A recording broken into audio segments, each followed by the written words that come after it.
No video, nothing. Let's start.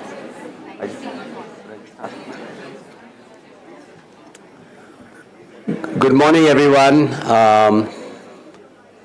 We can just be seated to get started. Thank you. Thank you very much for coming on this Saturday morning to the special day with Social Venture Partners. I'm sure most of you are aware of the flow of the day. It's going to be a very engaging day for not-for-profits who really make a difference to our lives, and the donors, the donor community that's all here today. As introduction, my name is Govind Iyer. I live in Mumbai. I've come last evening for the event, for this very special day. I'm the chairperson of SVP India. We are present across 8 cities, and we have had the privilege of working with over 150 NGOs across the country over the last 11 years of our existence. And we're about 600 individuals like me. We call ourselves partners. 600 of us, of which about 60 or so are going to be in this room shortly, who will work with these 100+ NGOs over the years. My own journey started in Bangalore with Social Venture Partners, not very far from here, where the first meeting happened at the Microsoft office at Embassy Golf Links, I think. We started SVP in 2012, and I've had the privilege of being part of that journey. And then we've opened many other cities after that, followed with Pune, then Bombay, then Delhi, then Hyderabad, Calcutta, Ahmedabad, and now more recently Chennai. So we're very happy to be across India, and hopefully we'll get to many more cities over the next few years and get to 1,000 philanthropists really focusing on working with not-for-profits in these cities to help them in their purpose. I'll take a few minutes and talk about my own journey in philanthropy. I started with SVP. That was my first baby steps in 2012.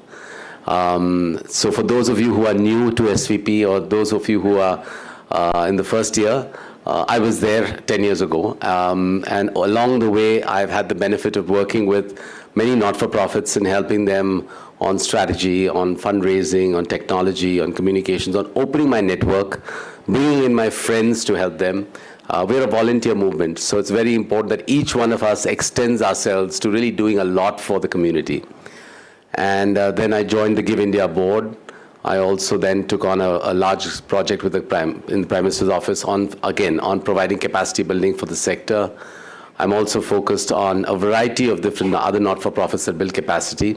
And the reason I'm sharing that with you is because SVP was my seed. Coming here, it enabled me to understand the power of really working with the sector. And while I continue to be at SVP as a very engaged partner, my journey has probably expanded a lot more outside of SVP.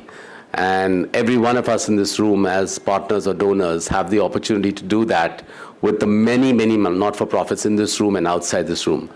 So I would encourage you to push us as the SVP team. Falguni, where is she? There she is. I'd like to introduce Falguni. Falguni, come here. She's our CEO of the chapter, Falguni Vora. So she's the one who you can go to for anything you want to help you in your journey. We have Megha, who, despite being unwell over the last week, is here today to support us. Thank you, Megha. Some Falguni Megha. And we have Shashi, who will be coming later on stage. There's Shashi. Come, let me just please introduce you. Shashi Rajamani, who's our chapter chair. So this is the force that really makes Bangalore happen, along with our 60-odd partners today over here and 100 in total across Bangalore. So with that, what I'm going to do is hand it over, before I hand over to Shashi, is talk about Christ University and also talk about Father, thanking Father Viju for giving us a space, giving us this opportunity to be here. It's a very unique opportunity to be part of an educational institution and do this. It's the first time in 11 years I've been part of that, so thank you very much. I hope we can replicate this in the other cities as well. Just a little bit about Father Viju, and I'm sure most of you from Bangalore would know about Christ University. I don't have to tell you about that. But about him, he graduated from the Mahatma Gandhi University in Kerala and obtained MPhil and PhD degrees from Bharatiya University. Coincidentally, I studied at REC Trichy, so not very different from you. He has been contributing to the development of Christ in various capacities since 2006 as the Director of Admissions, Student Affairs, Center of Counseling and Health Services. He was the founding director and dean at Christ Delhi NCR campus. Presently, he is also a professor in the Department of Psychology and serves as the Pro VC Chancellor and the Director of Student Services of the university. He was a United Board Fellow at the International Christian University, Tokyo, Japan, in 2009, and the Gonzaga University in Washington, USA, in 2010. His research interests are areas of adolescent development, psychosocial competence, psychospiritual interventions, and leadership skills. Quite an amazing journey he's had. I'm sure he's going to share with us his perspectives, and thanking you on behalf of SVP again. Please come over.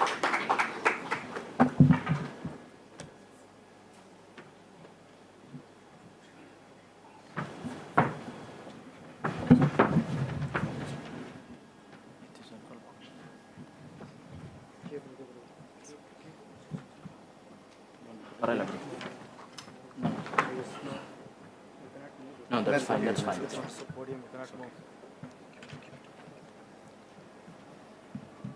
Thank you. Good morning.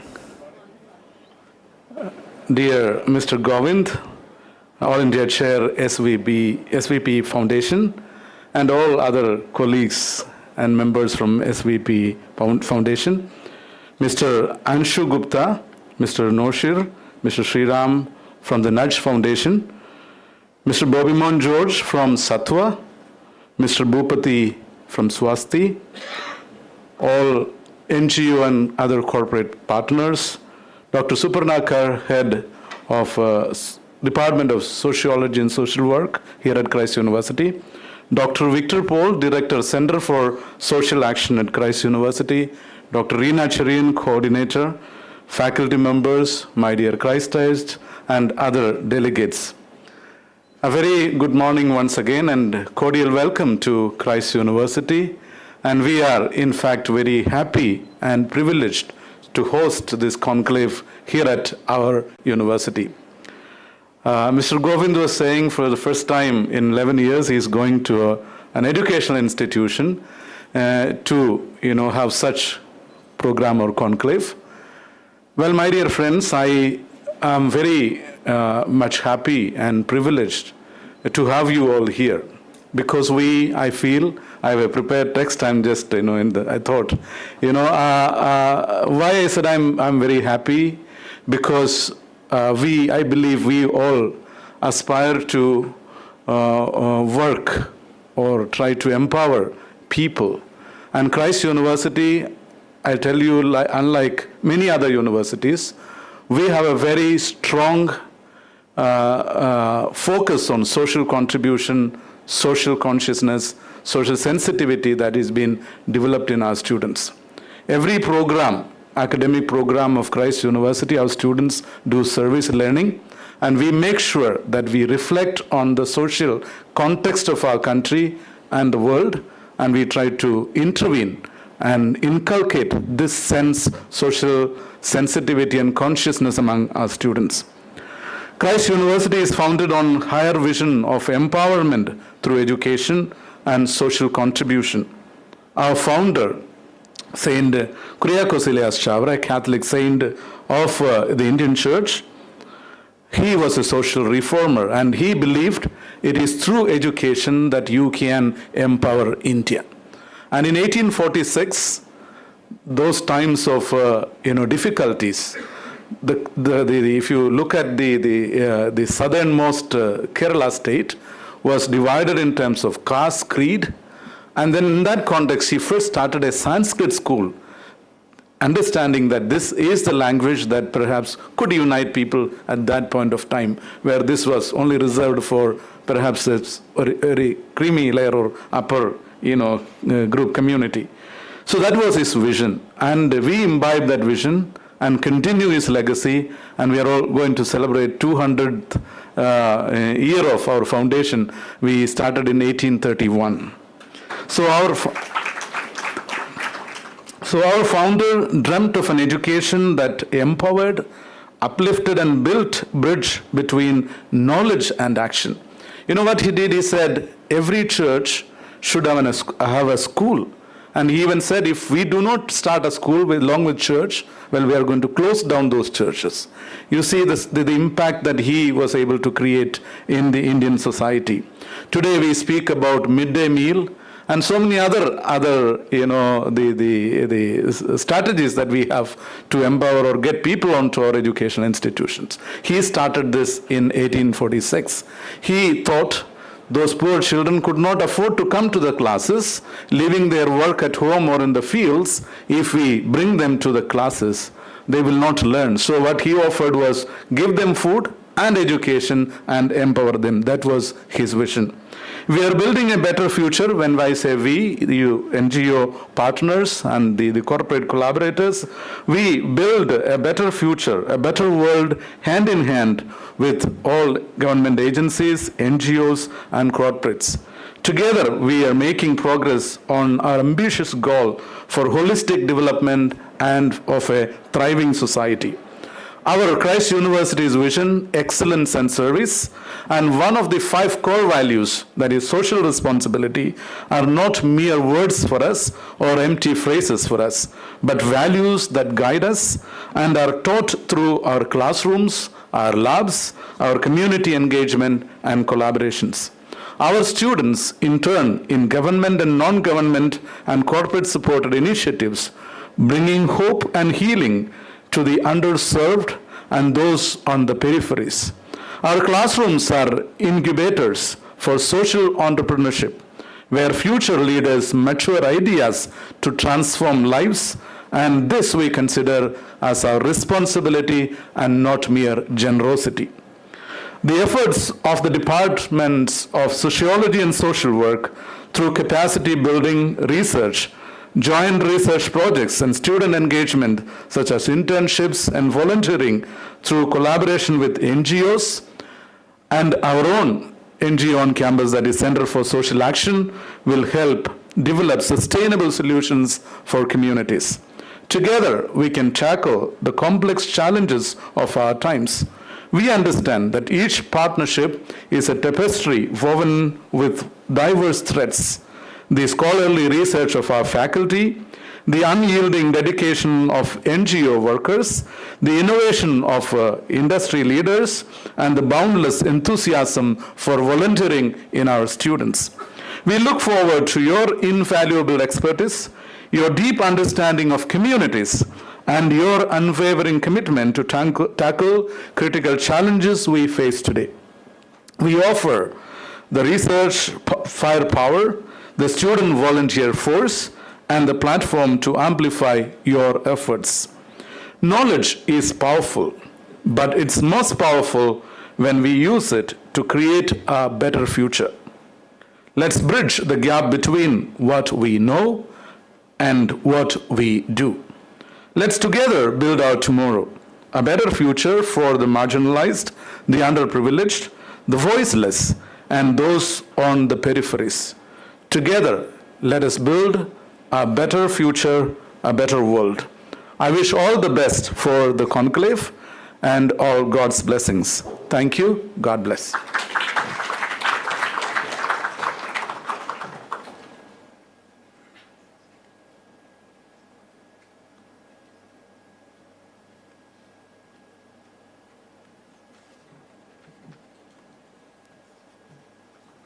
Good morning.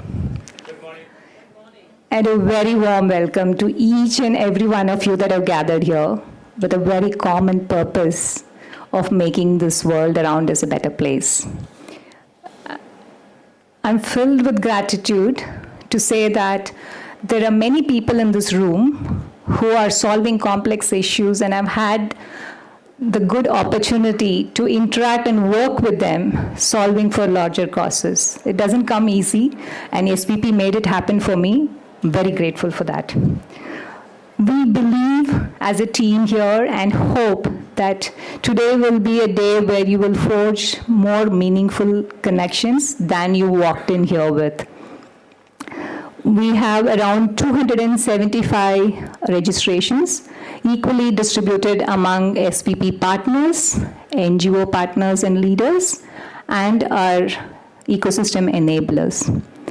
We are extremely excited to have more than 100 representatives from the NGO world. These are real change makers solving layered, complex issues day after day with commitment and passion, which many of us miss noticing. Not to blame us, but that's how life is. We live in our bubble, and they live in the grassroots working hard to make a difference. And this is a great place for people to come together and exchange the learnings, experiences, and support each other. And collaboration is the way to solve larger issues, as you all know. Our goal at SVP Bangalore this year has been to reach the unreached, and we will continue to strive to uncover NGOs that are doing great work and yet not visible beyond their region. To that end, today you will hear narratives from 9 NGO leaders in the next segment. Please celebrate their work by meeting them here at their stalls, over the lunch table, and during your chai breaks. All they need is some encouraging words, and they can go miles long. SVP believes in the power of collective. We have 600 partners distributed across 8 cities. As budding philanthropists, what we promise is very simple, that we will give some of our time, expertise, little bit of money, and access to our network. That's the biggest plus in terms of the people in this room. So please do access them and get networked. We would like to acknowledge and welcome our ecosystem enablers today: Center for Advancement of Philanthropy, Sattva Consulting, the Nudge Institute, and Swasti Health Catalyst. 4 of them were kind enough to say they will come and conduct the session for the NGO leaders to build their capacity in 4 key areas of expressed interest. I know a few of them are in the room, and few of them will be coming in when the session starts, but would like to acknowledge and welcome them. Also, would like to welcome a lot of other donors and ecosystem enablers that are in the room today. Thank you for making time on a Saturday morning to be here. It means a lot for us. This event would not have been possible but for the support we got from Christ management, staff, and 40-odd students who have volunteered with us. You would see them all later in the day with an Inspirex cap, so you can thank them if you are happy with the services. Not only that, today has been a great beginning in terms of collaboration. Yesterday, Ms. Reena called us. She's here nodding her head. She called us when I asked her for a voice bite. She said, we've been talking seriously in our department that we want to not stop here. This is just a pilot today. We will learn from this. There were quite a few hiccups in the morning as well. But we will make this a year after year co-hosted event between Christ College, deemed to be university, and SVP. So thank you for the confidence in us and joining hands with us. Biggest win for us, seriously. They're also going to initiate and join us with our initiative called SVP Youth for Philanthropy. This is going to be their student engagement program where their postgraduates, students will come and work with our NGOs and help build their capacity. NGOs can give them a big hand for promising a lot of those children to us. Welcome you all once again to Inspirex, where we discover meaningful connections, celebrate great work, and find ways forward for better collaboration to reach larger impact. Have a great day, and I hope you'll enjoy every session. I should apologize for the delay, but we hope to catch up during the day.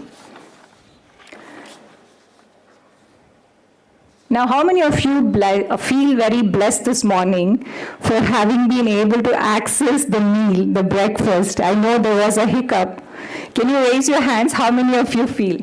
Okay, that's only 50% of the room, right? Rest of them decided to do an experiential learning. What does poverty mean? If you don't get a meal, how does it feel, right? So that's what we're all solving for an equitable India. So this was just an experiential learning. It was by design. Now, in here, we have Anshu, who has worked hard to show us how to share our little blessings, and has made it very easy. Now, if anybody says you have surplus and you want to share, where do you call? The name comes to your mind, common name, Gunj. How many of you do not know Gunj? All of you know Gunj, right? So we have the founder of Gunj, Mr. Anshu, with us. A short introduction on the keynote speaker. Anshu Gupta, popularly known as the Clothing Man, is a trailblazing social entrepreneur and an award-winning philanthropist. Anshu left behind his corporate career in 1999 to start Gunj. I think I came in very late, Anshu. The world's first organization that focused on clothing as an important development issue. For the last 24 years, Gunj has been transforming unused clothes and other underutilized material, taking urban waste and surplus and using it to impact rural marginalized communities. Gunj has emerged as a global case study as well as a first responder for any natural disaster in India.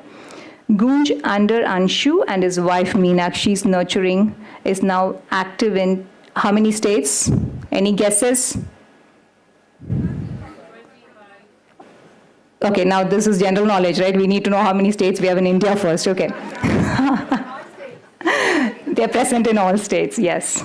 Deploying thousands of tons of underutilized material to village communities to address hygiene, education, livelihood, and disaster response. Gunj has also been recognized by various entities for its excellent work, including receiving the World Bank's Development Marketplace Award. Additionally, Anshu is an Ashoka and Swab Fellow, an advisor and board member for many organizations and nonprofits, a frequent TED and World Economic Forum speaker, and a recipient of the 2015 Raman Magsaysay Award, also known as the Nobel Prize of Asia. Now, I talked about Anshu being on many boards. I know many of the NGOs are here looking for advisors and board members. You can talk to Anshu as well while he's here. Anshu is currently embarking on a mission to inculcate Gram Swabhiman, literally village self-respect. Yesterday when I was talking to him, he mentioned that's very core to what he's going to do forward. He's also a talented photographer, journalist, writer, and poet, and hosts a chat show, Ada with Anshu. I don't know how many of you had the opportunity to see it. If not, please go tune in, where he talks to a diverse range of people on their connections with social issues. In all his work, whether his social entrepreneurship or his creative pursuits, Anshu showcases immense skill, dedication, and above all, a care for those often ignored. We are grateful to have him with us today, and without much ado, over to Anshu.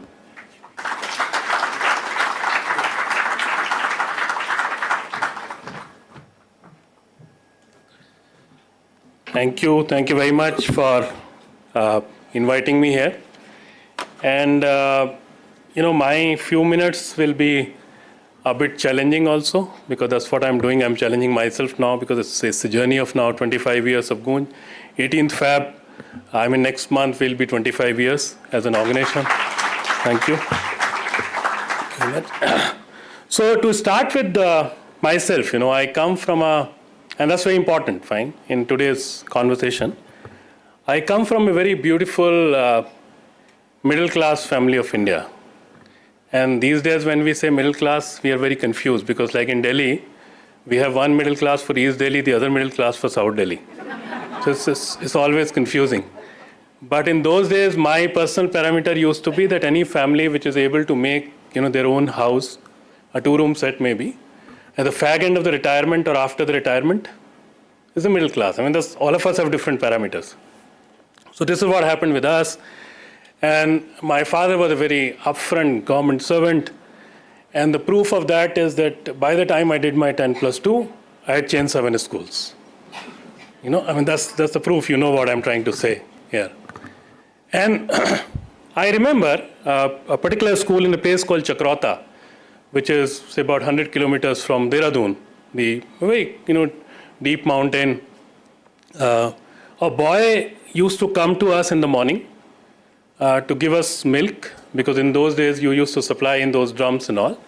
And after an hour or two, the same boy was sitting with us, studying in the same school. So we were able to afford a better school, but there was no school. That was the only school, right? And so Saran Singh was my friend. We used to eat together. We used to walk together. We used to play together. So to be honest, I took decades to learn that there is something called haves and have-nots. Because my upbringing was completely different in that way.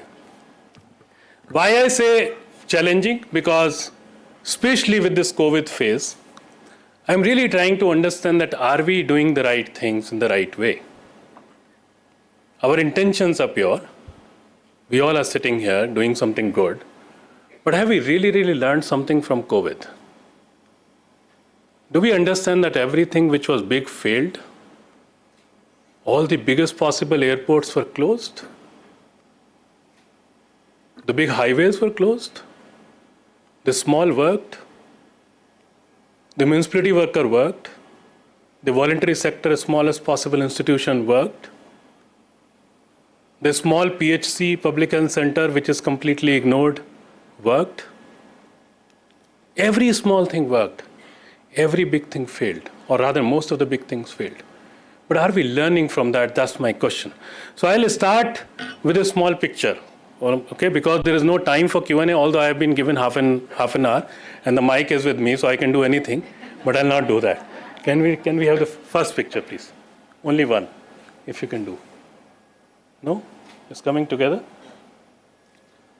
So when you see this picture, the first picture, what do you feel? Let's be very honest and come back with the first sentence, thought, whatever comes in our mind. And just see the first picture, because I think there's some problem here. First picture. What is the first word, thought, sentence comes in your mind? He's feeling cold. Unprotected. Vulnerable. Anguish, poor. Distressed. Lack of confidence. Speak louder. Vulnerable.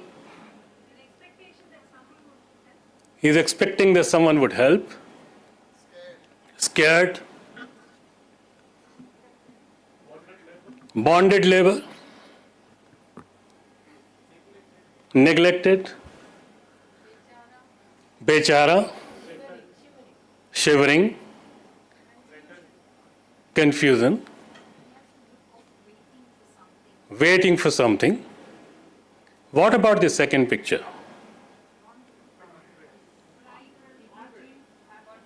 Confident. He is not asking for something. He is not waiting for something. He is not a beggar. He is not a bechara. He is satisfied, secure, comfortable. He is not hungry. This kid looks hungry. That kid is not hungry. That kid is more okay to go to the school. This kid is not. Somebody helped him. Other one has clothes. Food, shelter, clothing. So why? Okay, let me show you a couple of more pictures. Next.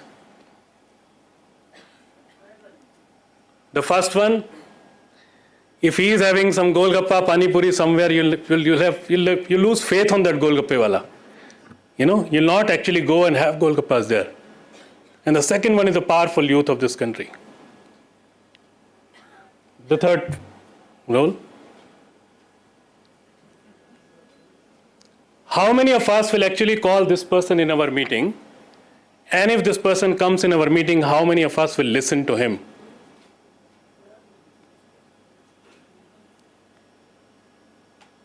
And that person, we'll start calling him Kaka, we'll start calling him an uncle. If we go to the village, the possibility is that we actually speak to that person much more than this person. If we go back to the first slide. What I'm trying to say, it is not that I am here to talk about clothing. I will not talk about Gunj here, because if you want to know more about Gunj, there is enough material on the Google. I'll only touch a little bit about it because I want to clear the misconception, but I want to talk about some other stuff.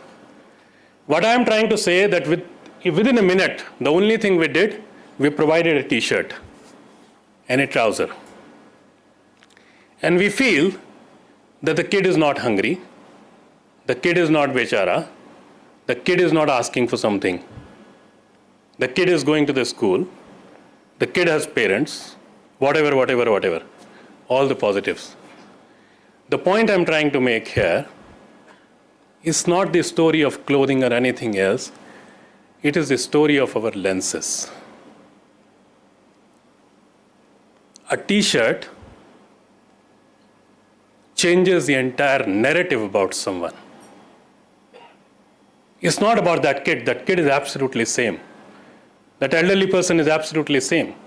If the first one had wisdom, the second one also had wisdom.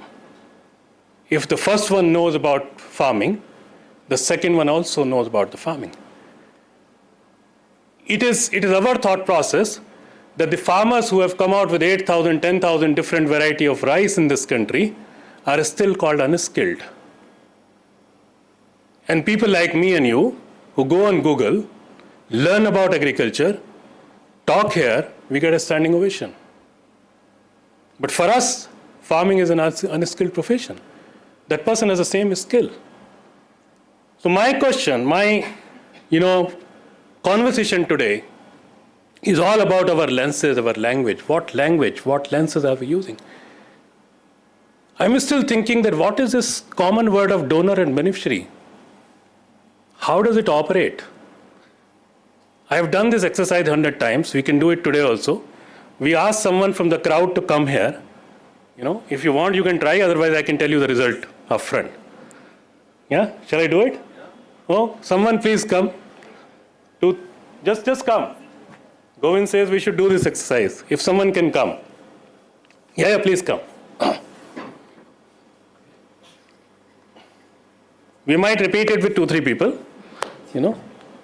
So you have to, thank you for coming. You have to speak, for a few minutes using your hands. And you have to use the word donor and beneficiary as many times as you can. That's a tough one. Well, it's a very simple one also. You want a mic? No, you need to be there. I'll hold the mic. You need to use your hand. So I need to talk about? You need to talk about anything. I'll hold it. You just have to use the word donor and beneficiary as many times as you can. I'll hold the mic. Yeah. Yeah. I can talk or You can talk. You talk, you use your hands.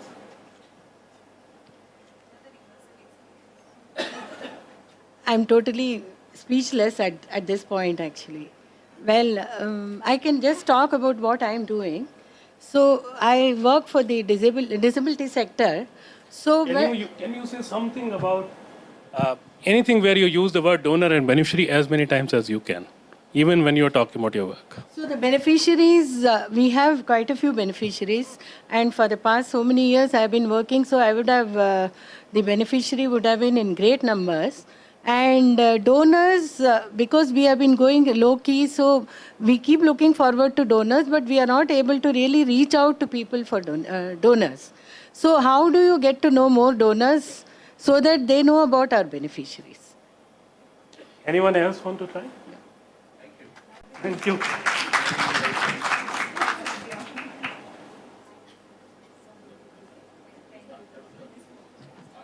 I'll hold it. Yeah, I believe that the word donor and beneficiary are actually synonymous and not different, because you receive in different ways.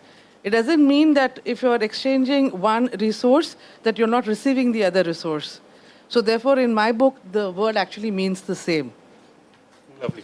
So I'll hold it here because we will not, spend much time on this. But almost 99% cases, wherever we have done this exercise extensively, and you call someone on the platform, mostly the language is donor and beneficiary. So donor is here, beneficiary is here. Fine. And then I always feel that if you come on this platform and then talk about donor, you will only look down. And the question is that if I give time, I am a donor. But the community is giving time, they are beneficiaries. How come there is a difference in that? If I put in my skill, I'm a donor, I'm a giver. But when the community is using, as a skill, spending time, opening their houses and heart for us to work in those areas, how come they are beneficiaries? So can we move out of this word and call everyone a stakeholder? Because all of us bring in something. Someone brings money, someone brings materials, someone brings energy, someone opens up space. So it's always, you can remove this. So it's always a contribution. All of us bring something, in this place. And the first picture which you saw, and I'll just speak about some random thoughts, which we're challenging here. So the first picture which you saw, we always feel that how long will we sell the poverty to remove poverty? Has that really solved the problem? If you have seen, or how long will we sell miseries? For Gunj, the most obvious thing to show is a naked kid. Even the advertising agencies will tell us this. But never in our life, many of you must have seen our communication, you would ever find people or showing miseries of people. We avoid. We must have done mistakes, but we must have rectified. But idea-wise, how do we sell poverty? It does not solve the problem, because for every single person, dignity matters. And a lot of people tell us today that Gunj gives dignity to people, and we object. We always tell people that dignity is not something which you can give to someone. Dignity is something with which all of us are born.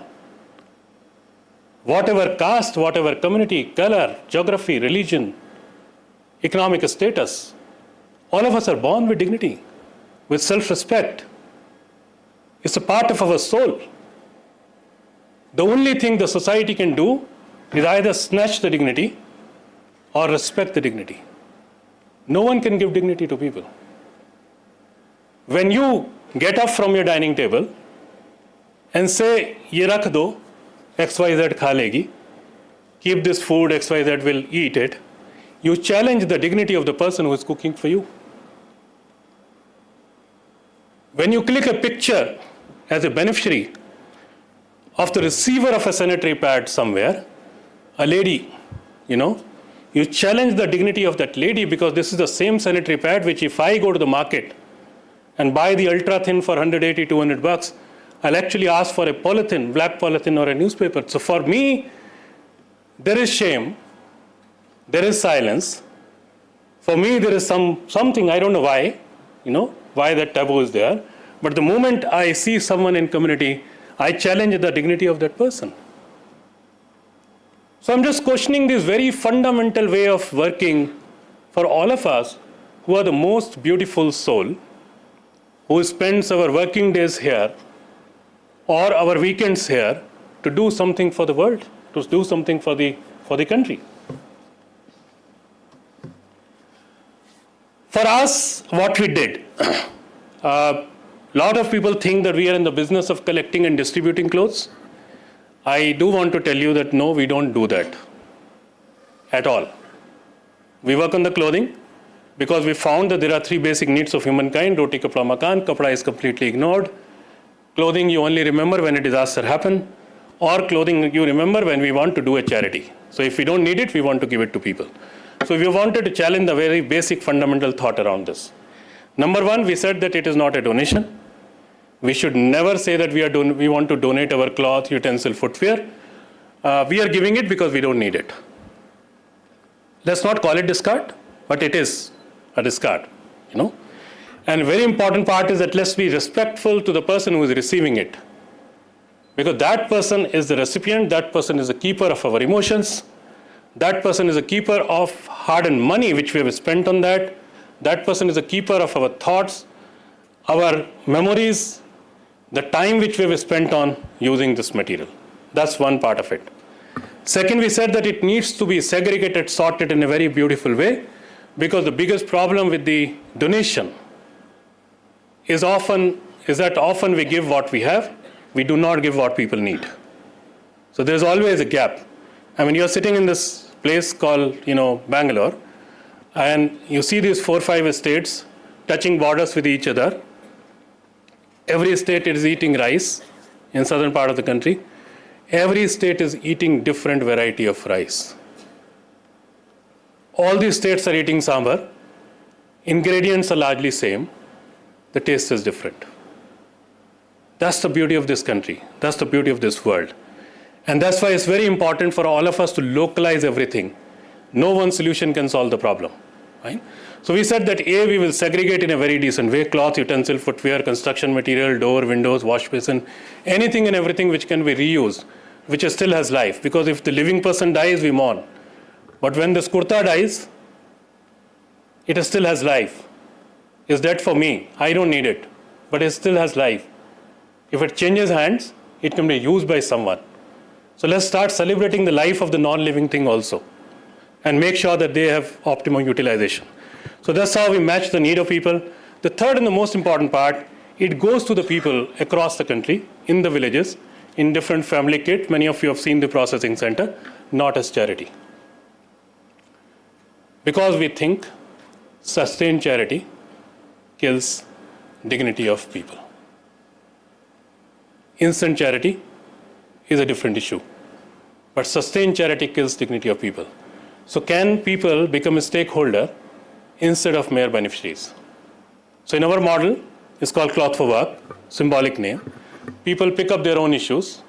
They want to make a road. They need a road for the village. They want to clean a pond. They want to dig a well. They want to make bamboo bridges, akhadas, anganwadis, whatever with the local resources, local wisdom. So if you have to make a bamboo bridge, every family will contribute a bamboo or two and a few days of labor. And you have enough wisdom with the people. Fine? I mean, we can talk a lot about this. This is a tech city, and I'm also majorly into tech. I love tech. But I also know that by creating roti.com, you can't provide roti to people. You know, I mean, all of us are needed to provide roti to people. That's why the humans are needed. I mean, a lot of people, you know, I often tell people that when we talk about Zomato and all these apps, and we appreciate tech a lot, the fact remains that the potato for my burger is grown by a human. Fine? It's transported by a human. Boiled and converted into burger by a human. Delivered by a human. And the kachra which we create out of that packing, fancy, colorful packing, is actually cleaned up by a human. Only thing which the tech is doing in this phase, A, helping us in booking, and B, helping us in payment. So it's all about human. So we started involving human in a big way across the country.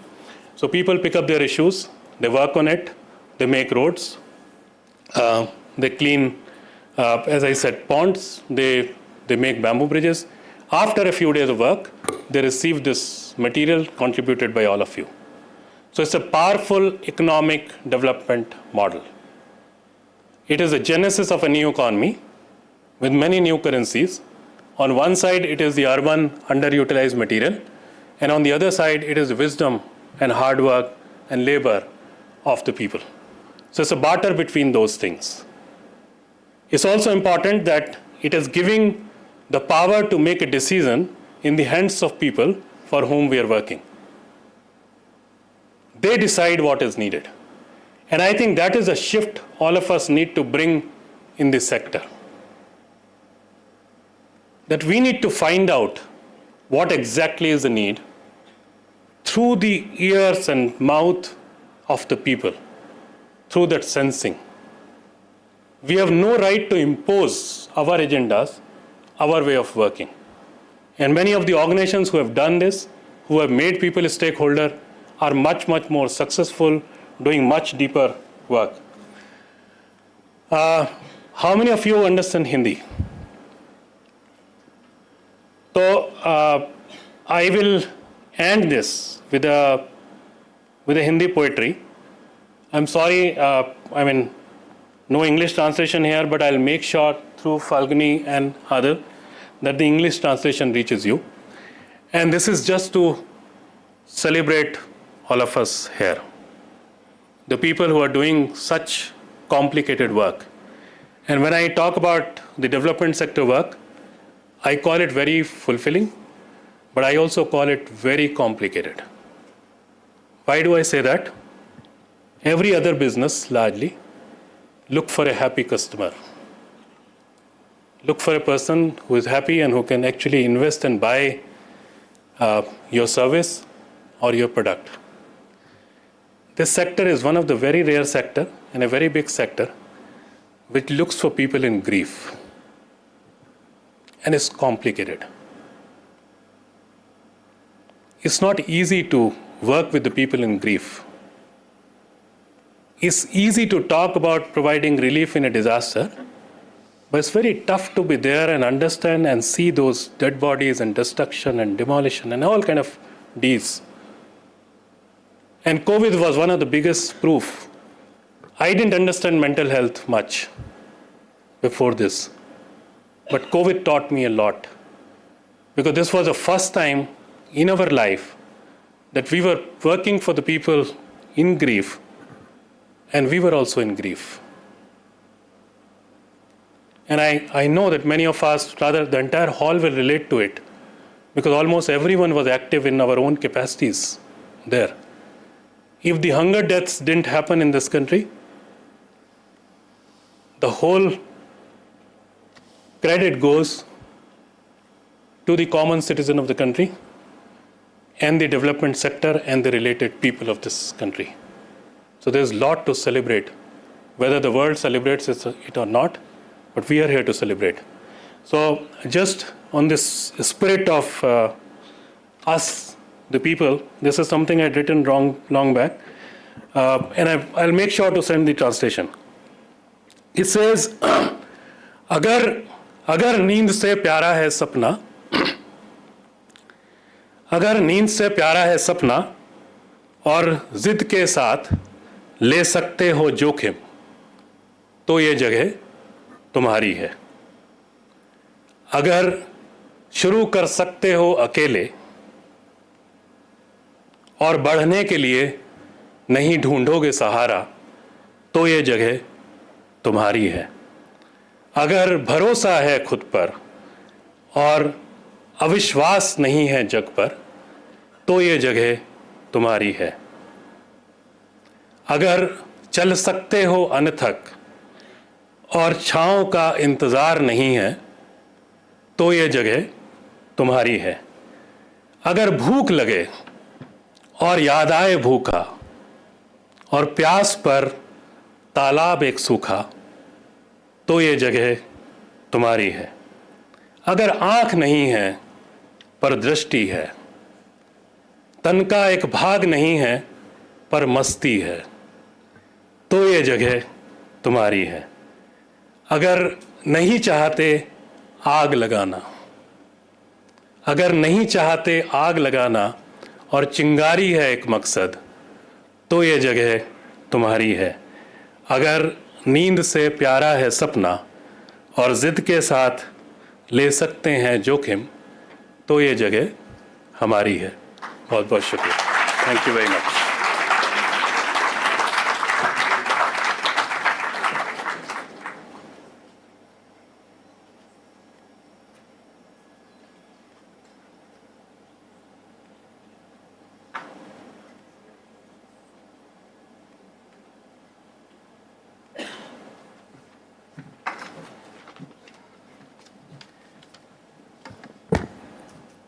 Good morning, everyone. Thank you, Anshu.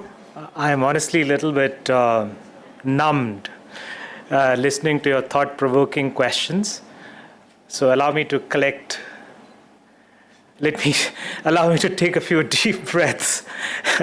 I know time is, we are already a little bit behind, so I'll make some executive decisions as I go along in reading some few things that I was asked to read. So please forgive me for that. First of all, I'm really delighted to have you all over here. I have limited time, but yet I think setting up a little bit of context is important. SVP Bangalore chapter, as you partly heard from Sashi, we are more than 10 years old now. We have worked with 40 social organizations. And it is safe for me to say that, by the way, I'm one of the partners here. I joined SVP 3 years ago. And it is safe for me to say that for most of us partner, it's a privilege to be working with social organizations that we work with. It's not an overstatement at all. My realization has been more humbling than anything else working with these organizations. We find their spirit when they are actually in trenches, and with passion and commitment that they work with, quite overwhelming. And like it was alluded earlier, many of the societal problems are a lot more layered, complex than most of us face in our corporate life. So hats off to you. It's really a privilege to be working with you. We learn quite a lot. And I'm also hoping that the passion and time that we partners put in, that is somewhat beneficial to you as well. As we try to make bigger impact, as we try to refine your stories, as we try to make the connections from our experiences. So it's truly a privilege, and it has truly sort of, really made our journey, philanthropic journey, a lot more enriching. And we do get paid, by the way, maybe in a different currency. So it's not charity, to borrow a little bit of what Anshu said. It's not about charity. We actually get paid. It's a lot more fulfilling, lot more fulfilling, I guess, than a similar amount of paycheck. So thank you for being a part of our life. It has made us, and probably our children as well, a lot more rounded. Now coming back to this Inspirex, I acknowledge everyone, and I truly appreciate all the collaboration that we have with Christ. With that said, also give you a little bit of history of why we are here, why the thought of Inspirex. A few years ago, many of the NGOs gave us a feedback that why don't we have a forum where we can come together collectively and learn from each other.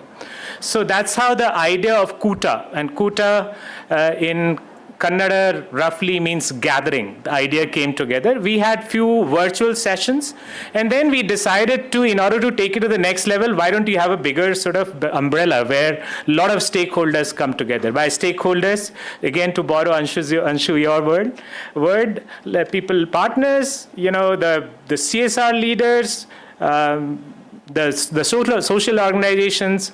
I will be interchangeably using NGOs and social organization. At times, I don't like calling NGOs the NGOs, so please forgive me for that.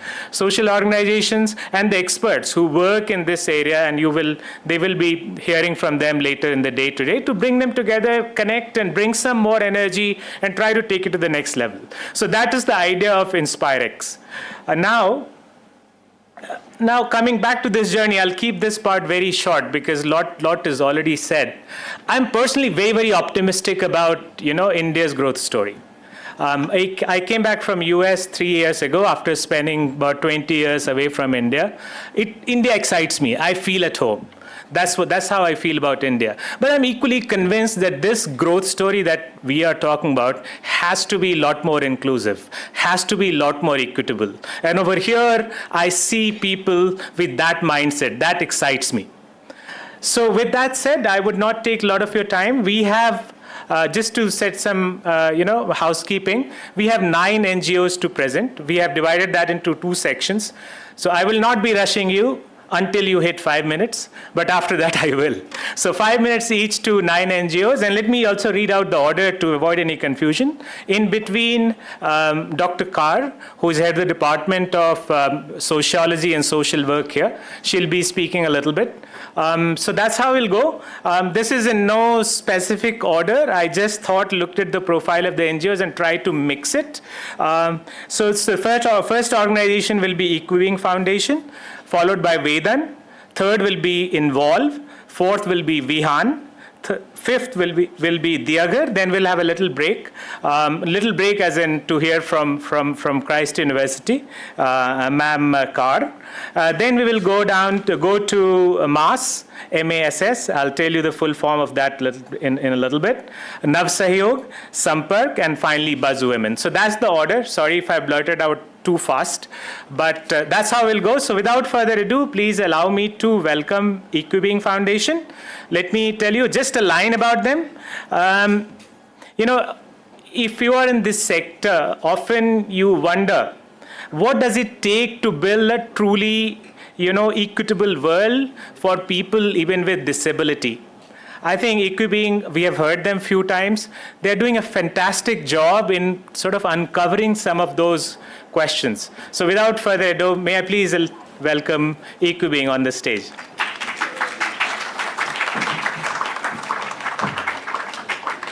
Thank you.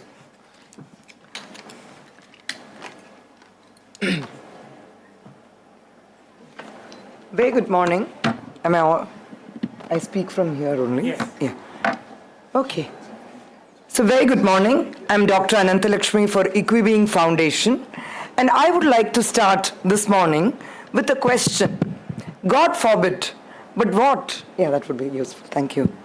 God forbid, but if you were to lose one of your sense organ, which is that one sense organ you dread to lose the most? Which is that one sense organ you dread to lose the most? Sight. I've been doing this question over the last many years, and at least 80% of my audience most often say it is the eyes, the sense of sight, that they dread to lose the most. I grew up with a macular degenerative condition, knowing fully well that I would lose my sight as I grew up. Now, knowing that you would turn blind fills you with nothing but just fear.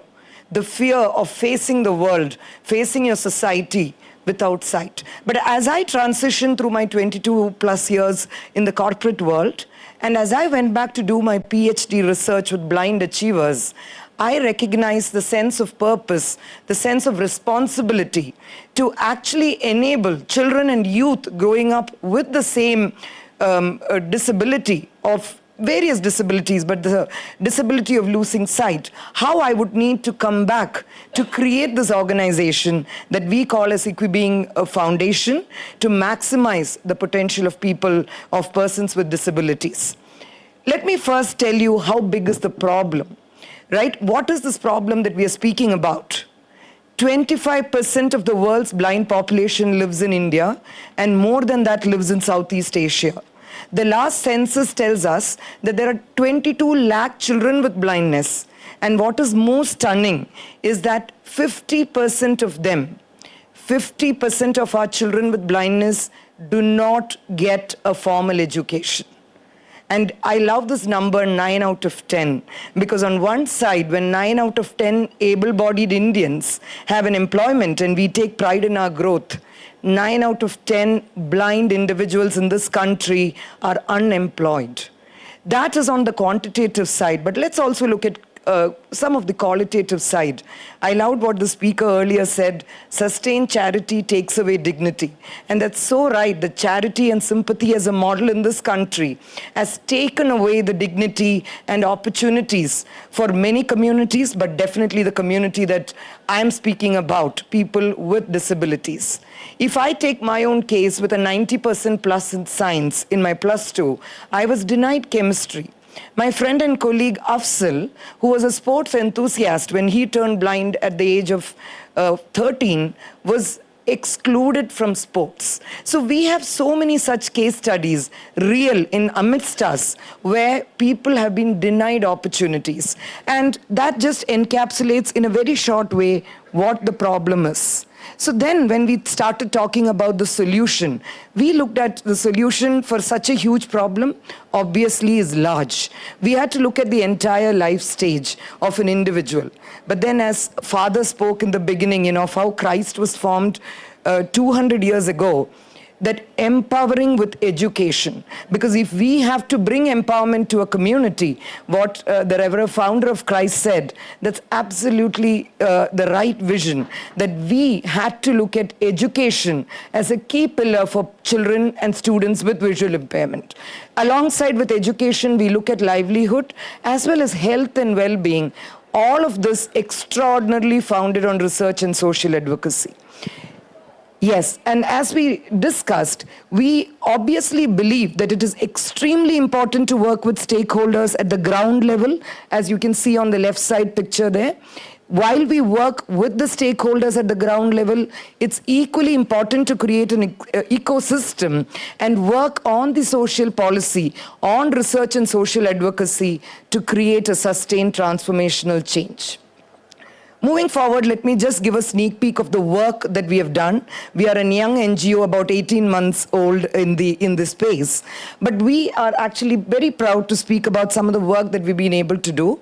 We have partnered with SVP Bangalore and launched the Holistic Education Initiative in the state of Karnataka, where we work with 4 blind schools or institutions.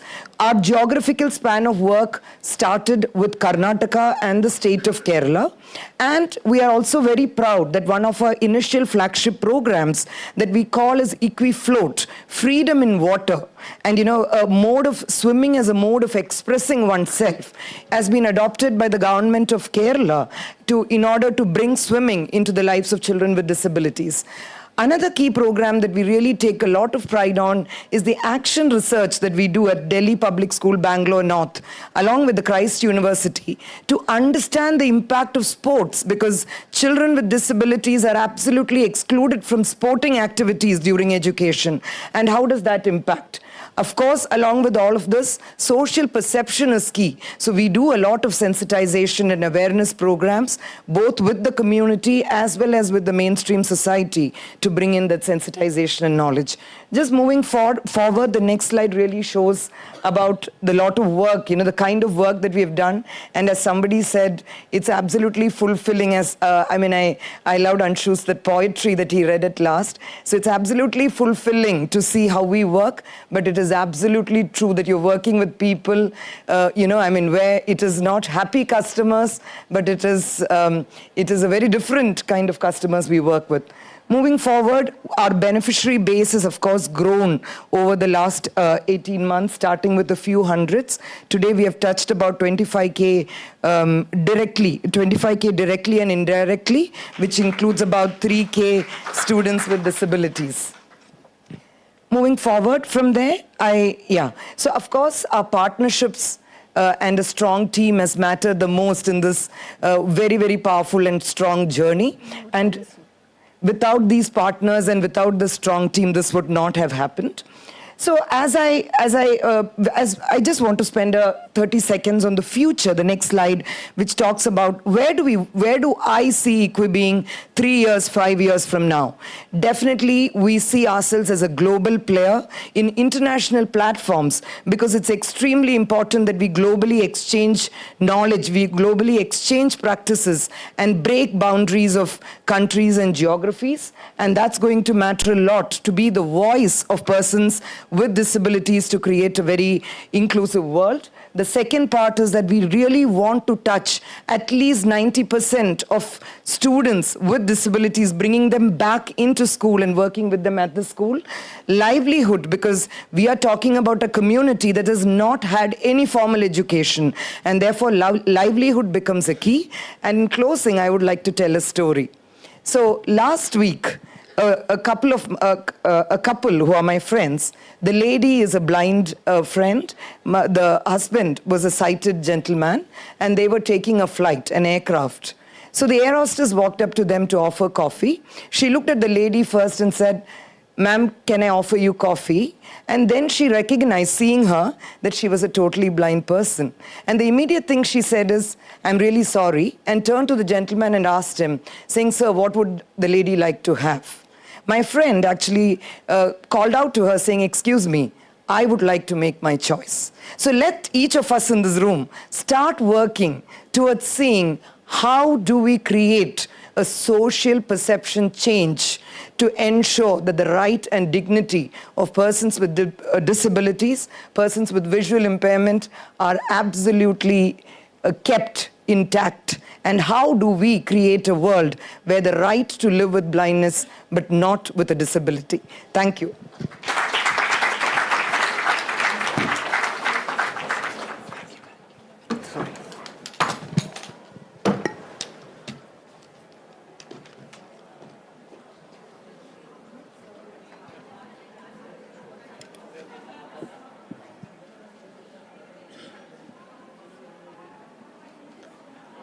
Thank you, ma'am. Thank you so much. One of the themes I'm already picking is about the lens and perception. I think Anshu talked about it, ma'am talked about it. So let's keep that in mind, and when we go through it and try to see what lens we can use to look at these different problems. Next organization on the list is Vedan. Let me tell you very briefly about Vedan. If many of you are from Bangalore, so you know what Madiwala market is. It's basically a sabji mandi, primarily in Koramangala. So it's just one of the many sabji mandis, by the way, in Bangalore. And every day, the farmers and vendors were dumping roughly 10 tons of unused produced every day. So 10 tons, one of the sabji mandis, that's what was happening. Here comes Vedan, and Suhasini will talk a little bit more about it. And all of that 10 tons, by the way, were going into landfills. So she managed to repurpose or redirect more than half of it into a lot more productive uses. So let's hear from Suhasini. How did she manage to make that happen? Now we are talking about, Swachh Bharat. This is taking Swachh Bharat to a different level and looking at it from a very different lens. I'll use that simile quite a bit. I've picked that up from you, Anshu. So please allow me to welcome Suhasini.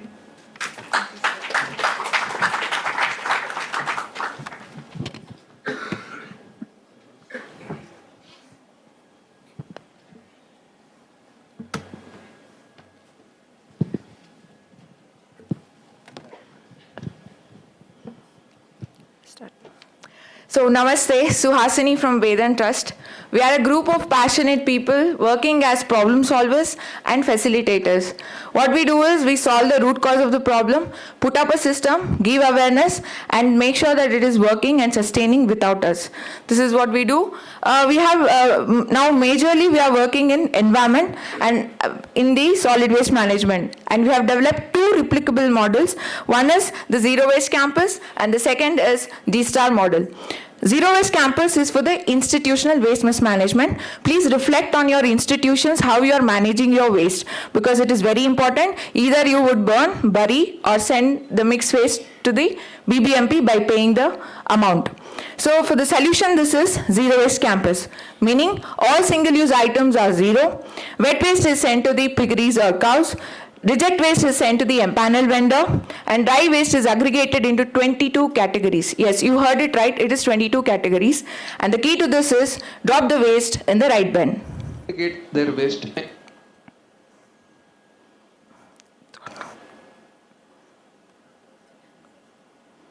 Not again.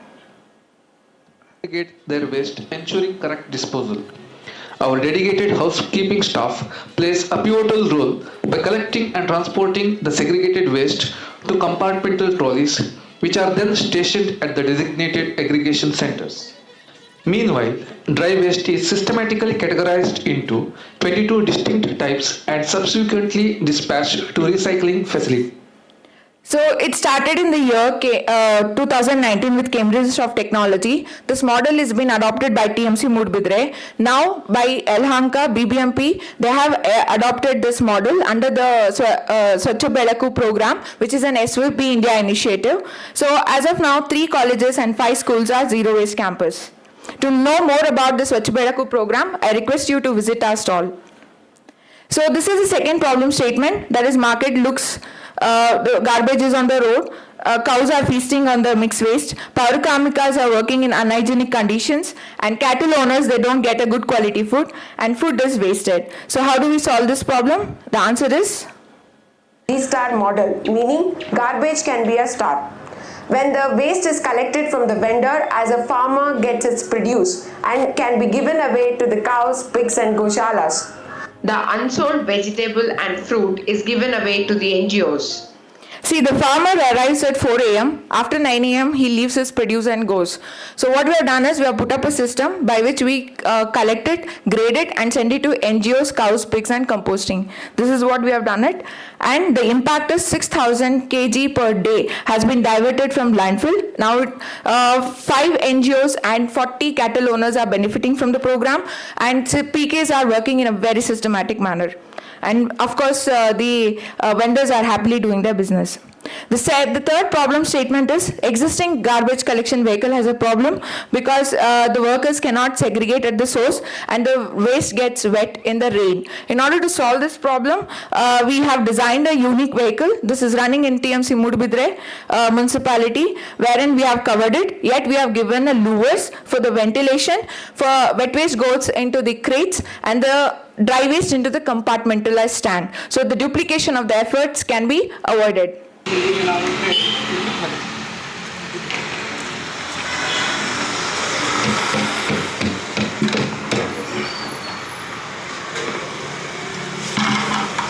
ಇದು ಹಸಿ ಕಸ.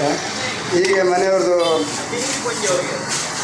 ಒಣ ಕಸದಲ್ಲಿ ಹೀಗೆ ಸುರಿದು ಗೋಣಿಯಲ್ಲಿ ಇದು MLP ತೊಟ್ಟೆ, ಅದು recycle ಆಗೋ ತೊಟ್ಟೆ ಆ ಸೈಡಿದು. ಈ ಥರ ಮನೆ ಕಸವನ್ನು ಗಾಡಿಯಲ್ಲೇ ವಿಲೇವಾರಿ ಮಾಡ್ತೀವಿ. ಈ ಥರ 1, 2, 3, 4, 5, 6 ಗೋಣಿಯನ್ನು ಕಟ್ಟಿ. So who are we actually? We call ourselves as social engineers. We want this car up and running. For this to happen, we need the engine suppliers, the pump owners and the mechanics. So we bring them all on board and make sure we put up a process in place and this car runs. And we are so our story continues as facilitators and problem solvers. We do work in health, education and environment. If you have a problem statement, please come to us. We are ready to take up as social engineers. Thank you.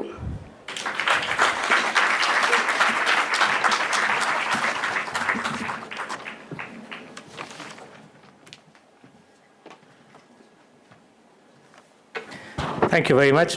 What is especially encouraging when I work with a lot of NGOs and social organizations is that a lot of younger people are also joining the bandwagon.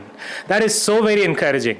And that's why when I was told that this conclave is hosted at Christ, I was especially excited that, look, the younger peoples are getting together, a lot more energy, a lot better solutions, a lot more tech. So thank you very much. I mean, you already saw a glimpse of what is being done, and I'm hoping that this gets a lot more sort of scaled. Sorry, again, I come from corporate world, so that the word scale keeps coming into my mind. Next NGO in line is Involve. This is another very fascinating when I heard this story for the first time. And I believe please correct me if I'm wrong, this very young gentleman from IT Madras, he found the power of, studying together. I remember from my childhood, I always enjoyed being with my friend. I don't know what was the outcome. So we pretended that we were studying, but what the outcome was, how happy my parents were, I'm not sure. But in this NGO Involve is changing this perception. They have now sort of formalized group studies. The theory of change is that children learn better in group environments, which I agree with, amongst their peers via discussions, reflection, and inquiry. So let's hear from Dr. Asha about Involve. I have delegated the dirty work to Megha. She'll be raising her hand after 5 minutes. Thanks. So hello everyone, very delighted to present our work at Involve with all of you today here. So we are trying to build agency in our students. So I'd like to start with a story that we have seen in the last year in our classrooms. Meet Miss Rajeshwari ma'am. She's an elementary grade teacher dealing with 35 young learners, each from different language background, each from different learning levels, each day doing a lot of things by herself, still not able to cater to all the diverse needs of her children. Not just her, many of our classrooms in the corporation schools were like this. Lack of teachers made combined classes in the corridors where no lesson could go through. What changed in 6 to 9 months was, ma'am became much organized and she herself happily shared that 50% of her burden is reduced. And most of us, we can see now very happy learning spaces in these classrooms now.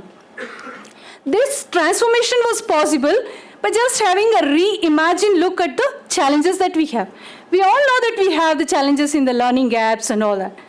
what we imagined, what we approached towards this problem from Involve is, we consider this as a lack of opportunity for students to participate actively, experience the skills. And that different look enabled to design a different solution where we try to build this agency back using peer structures.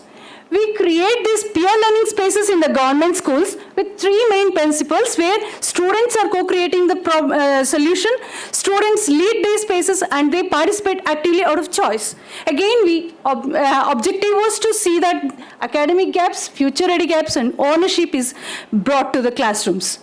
With this, we started working in government schools where we identify students who are better in their foundational skills in 5th and higher grade, train them and support them over a period of 1 year. We call them student leaders. We tag them with 4 to 5 learners with whom they create those learning spaces and build their academic gaps.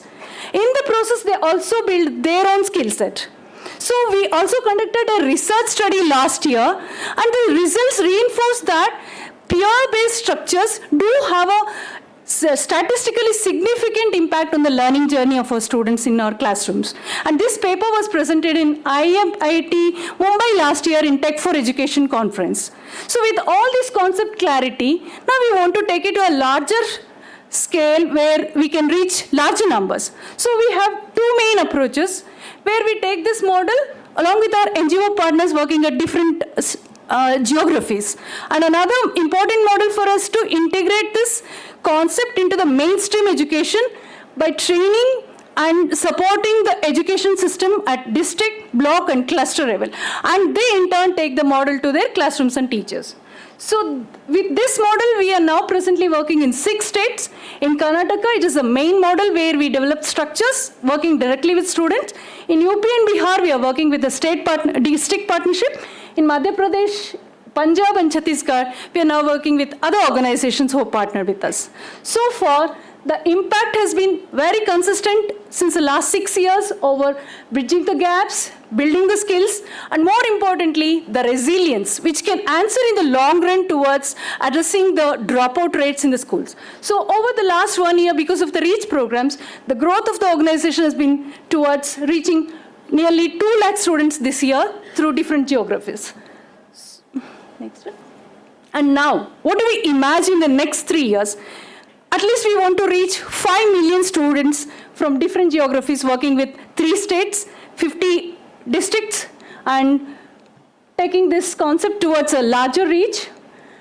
We are privileged to have the support of SVP, not just as we all have experienced. It's not just about the financial support, the capacity building, and the connects towards reaching the partnerships with state or government. It's been tremendous, and we are highly privileged to be in this platform.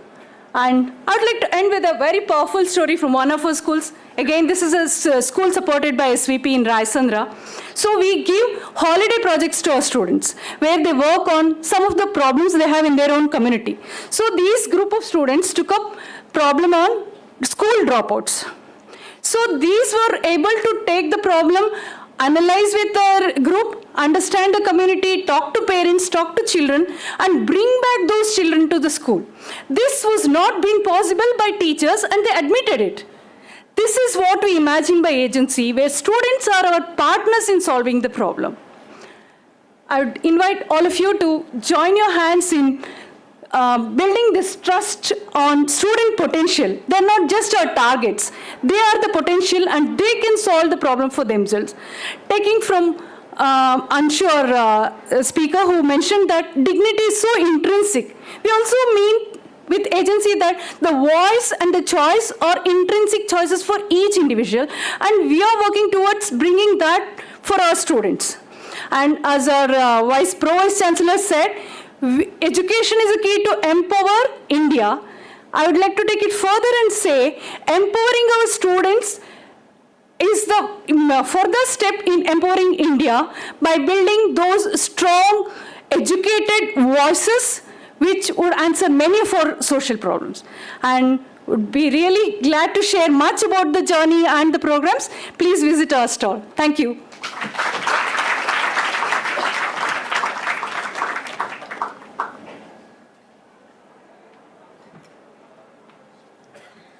Thank you, Dr. Asha.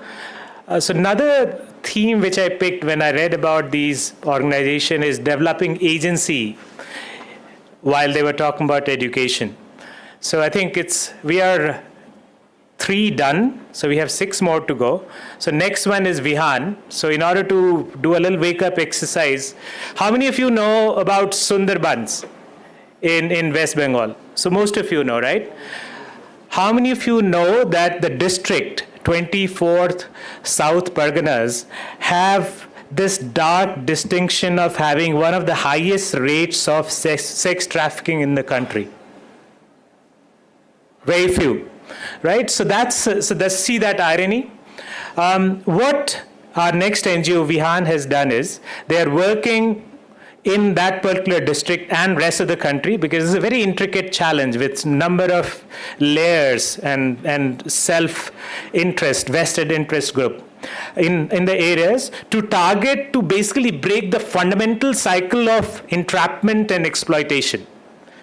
So indeed, this is a very complex problem, as you can imagine. Think about where it starts, how it starts, traffickers involved, and how it goes to different sort of agencies, police involved, and so on and so forth. So I would not take a lot of your time. I would like to invite Samir from Vihan. Vihan, as the name itself suggests, Vihan means morning. So it symbolizes hope. You can imagine the population that we are talking about, and resilience. So please allow me to welcome Samir.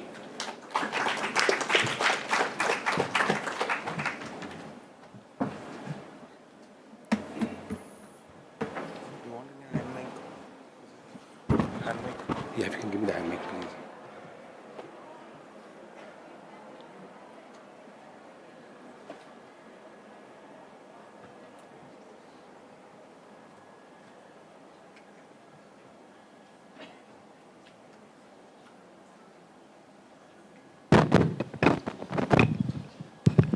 Thank you very much, and a very good morning to all. At Vihan, we work with survivors of human trafficking, those who are sexually abused, and the most vulnerable. Well, who is a survivor of human trafficking? Meet Sumi, one of the survivors. One morning when I chanced to meet her up, she was very excited to talk about an award which she had won recently for a drawing. On inquiring about what this drawing was all about, she said, I drew a river of life, my life. And she described this river of life, saying that, when I was born in 2000, 2007, when I was a child, life was really beautiful. And that's how she's depicted as flowers. Come 2009, Sundarbans, that is an area which is very, very prone to cyclone. Every 2 years, there's a huge cyclone. In 2008, 2009, that house, her family was hit by Ayla. Like her, millions were homeless. And that's the time when there was a big storm in her family. And she depicted traffickers in the form of those alligators, who then started preying on her and her younger sister and many girls like her, taking them away and pulling them away into the sex trade. She also drew the kingpin as a beautiful anaconda. When asked about why is this anaconda looking so pretty and beautiful, she said, they are very, very attractive. They entice us, and they are the ones who entrap us. She was rescued in 2017 by the West Bengal CID and Team Vihan. Since then, life has not been very good for her when she was there in the shelter home as well. It was very, very challenging for her. Vihan has been journeying her since her rescue. We provided her with medical support, with education, and also with counseling support. Now she sees herself as sailing towards a bright future, very symbolic of the logo which Vihan has, which is of this orange sunrise depicting a journey towards a bright future.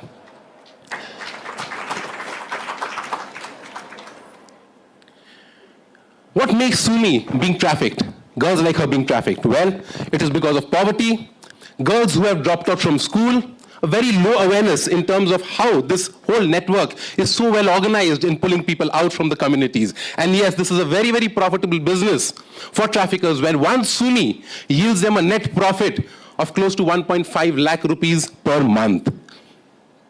This is the 3rd largest organized crime worldwide, where worldwide 40 million people are affected. Of that, 8 million are there in India.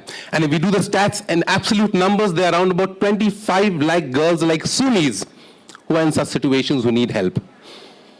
This being a very organized crime, Vihan also has unique approaches to address this crime. One of the unique approaches, the end-to-end work. We just do not believe in rescuing that life, but journeying with that life to make that life into a champion from the same community from where she's been trafficked, to be a voice out there to fight. Our end-to-end programs cover education and child safety programs, specifically targeting girls from class 7 to class 10 who've dropped out. They come into our learning centers and they go back into school. Our end-to-end programs also look at skill development for those girls who are very vulnerable, those ladies, 18 plus. In that community itself, we provide them with livelihood opportunities and then reduce their vulnerability. Yes, rescue is very core to what we do. Post-rescue, we provide care and support by our professional social workers. It could be for 1 year, 3 years, or even more than that. We also have a team of advocates with Vihan, which works very closely with the public prosecutors to ensure that justice is provided to the survivors through favorable orders. It could be convictions for 7 years, 10 years, or even life imprisonment for the perpetrators.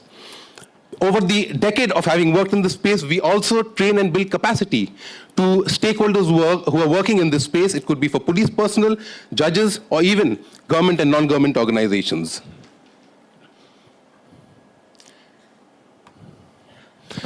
This program is implemented by a team of 42 professionals across Delhi, Mumbai, Bengaluru, and Kolkata. Our reach over the last 10 years, we've rescued close to 5,000 victims of human trafficking. We've journeyed with more than 3,400 of them, giving them a new life and a new hope. We've also helped the state in arrest more than 1,200 perpetrators, many of who are serving their sentence. We've got convictions in 153 legal cases, and we've also built capacity to more than 56,000 grassroots professionals. Our journey with SVP has been amazing. We started a journey in 2019, and through that we've built capacity and we've trained more than 180 survivors and those vulnerable, both in Bangalore and the Kolkata chapter, and many of them have been placed. In fact, I know of 2 such survivors who've come out from shelter homes after 10 years for the first time with an offer letter in their hands of 14,000 rupees per month. Thanks a lot to SVP for the support. I won't say this is an ask, but this is an aspiration for Vihan. We till now say that we are here to make human trafficking a rarity. We want to take a bold step saying that we want to stop human trafficking in that very place which we just heard about in South 24 Parganas. One block we want to adopt to make it trafficking free and a very safe place for children. The calculation shows that it is just 57 rupees to save and protect one life per month compared to rescuing a child, which is 5 lakh rupees, and then journeying with her. Thank you very much for this opportunity.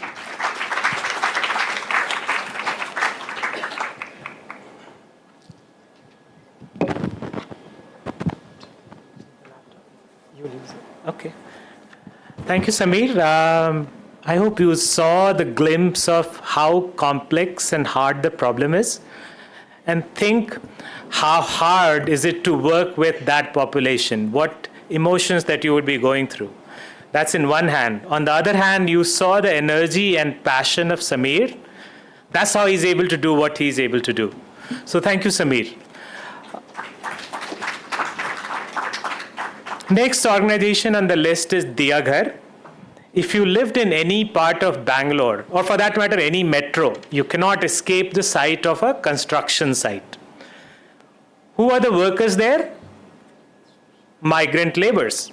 Have you thought about their family? So they leave places like Uttar Pradesh, Bihar, Odisha, Assam, so on and so forth. They come with their family. And think about their children, right? What comes to your mind? Abjectness. You will see them maybe picking, waste, malnutrition. And at times you'll wonder, what's the future of these children? Then here is Saraswati. She is a US educated auditor, if I looked at her, LinkedIn profile right. And she decided to take on this problem. First at a small level, and now you will hear this story at a much larger level. So please allow me to welcome Vinod from Diya Ghar. I saw Saraswati as well during breakfast, so I'm sure she's around. So please allow me to welcome Vinod, who will tell the story of Diya Ghar. They're taking this children of migrant laborers, and then giving them the education, preparing them for the life thereafter. Vinod, thanks. Thank you so much, Ambuj.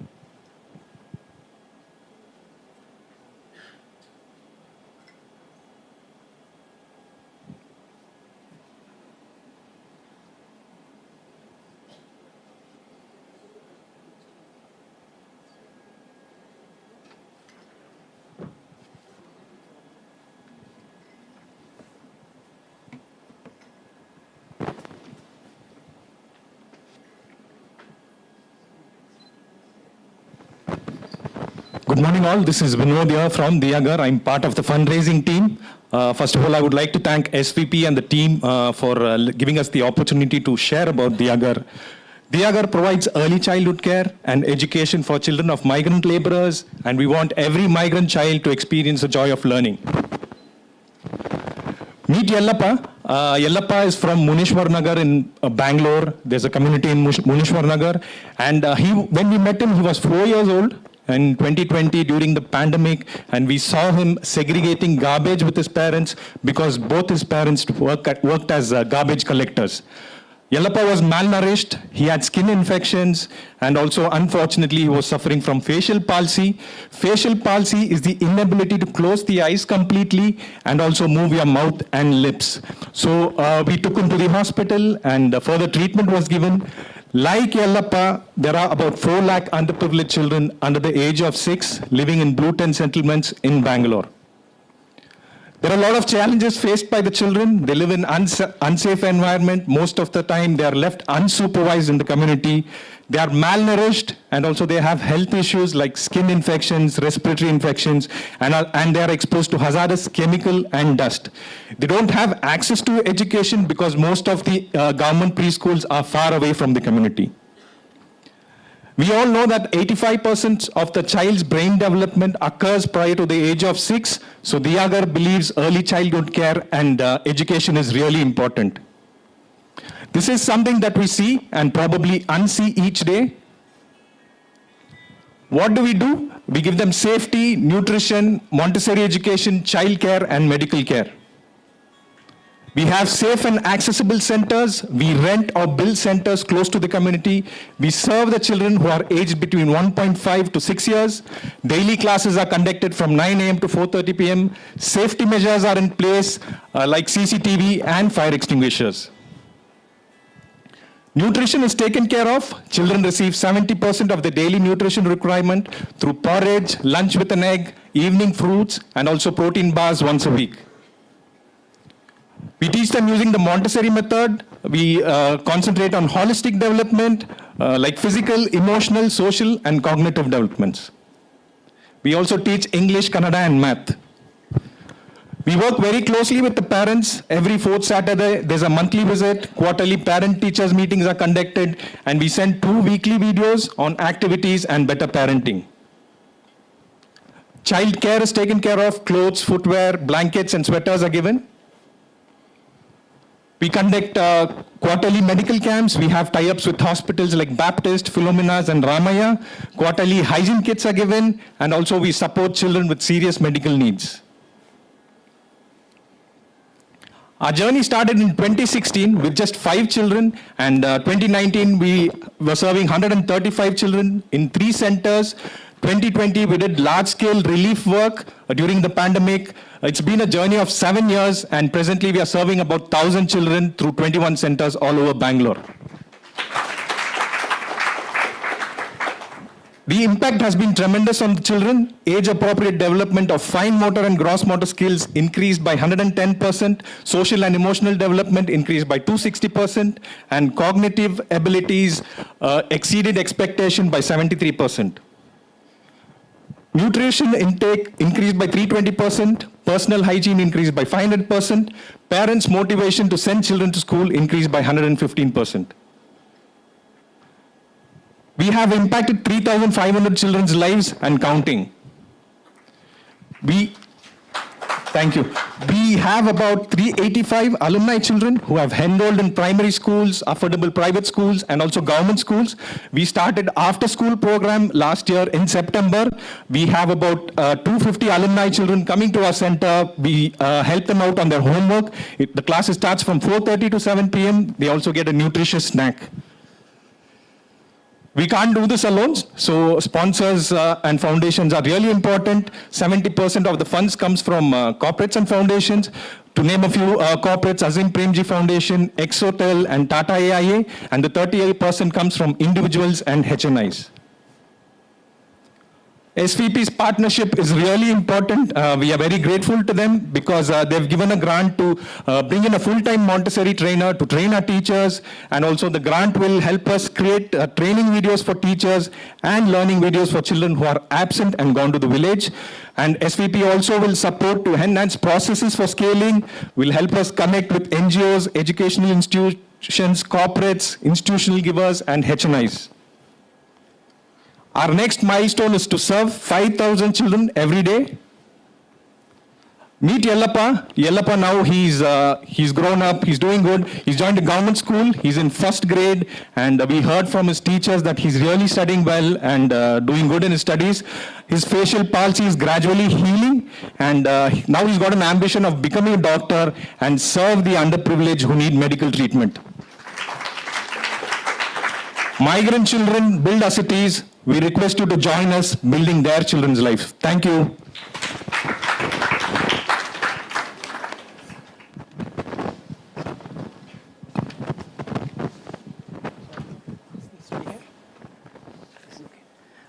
Thank you so much, Vinod. You saw the problem.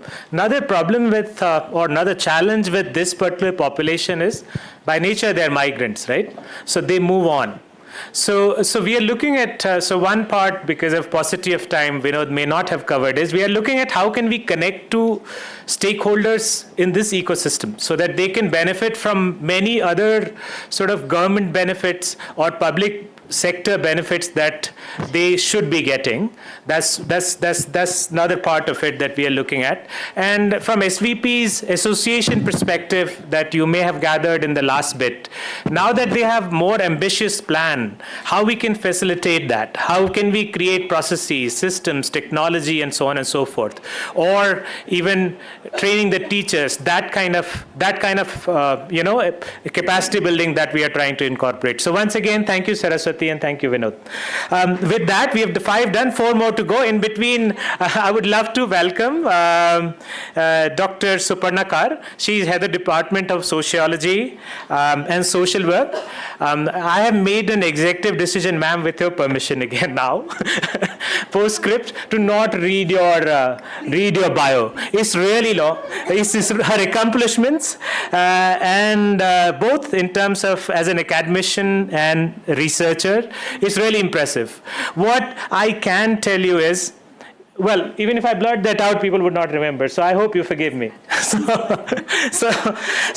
Well, what I can tell you is we need people like you, ma'am, as thinkers who can navigate children in that direction, both as a researcher, academician, and as a teacher. Like I earlier mentioned, youth, the power, the energy that they bring, and they are the bigger citizens of tomorrow.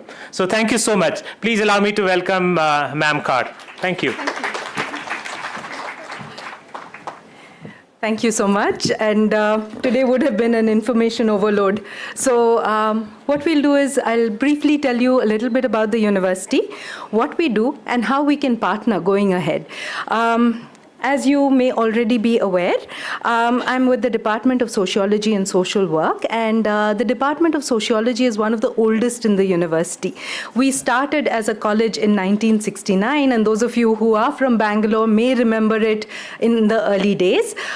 We became a university in 2008, and since then we've been growing as a multidisciplinary educational space. Today we have 6 campuses that we work out of, and we have a presence in Pune Lavasa, in Delhi NCR, and 4 campuses in Bangalore, some of which are discipline specific. So for instance, our Kengeri campus is predominantly engineering programs and management programs, and we have the newer social science programs which are being offered there and in the Yashwantpur campus. So we're very proud. Can we move on? Thank you. So we're very proud to partner with SVP in this venture because this is very close to our heart. This is very close to what we do. In fact, our vision looks at excellence in service, and part of our mission statement looks at holistic development for our learners while they become citizens who are very, very sensitive, and who can make an impact on the world that they're part of. So as such, what SVP has done is very closely aligned to what we as a department and as a university very strongly believe in. Can we move on to the next? Thank you.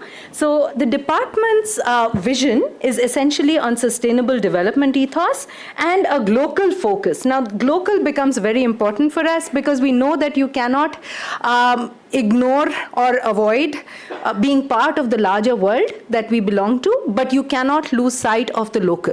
Right? In fact, that is something that is integral to the curriculum that we impart at Christ University, and it's part of how we look at our vision at the department.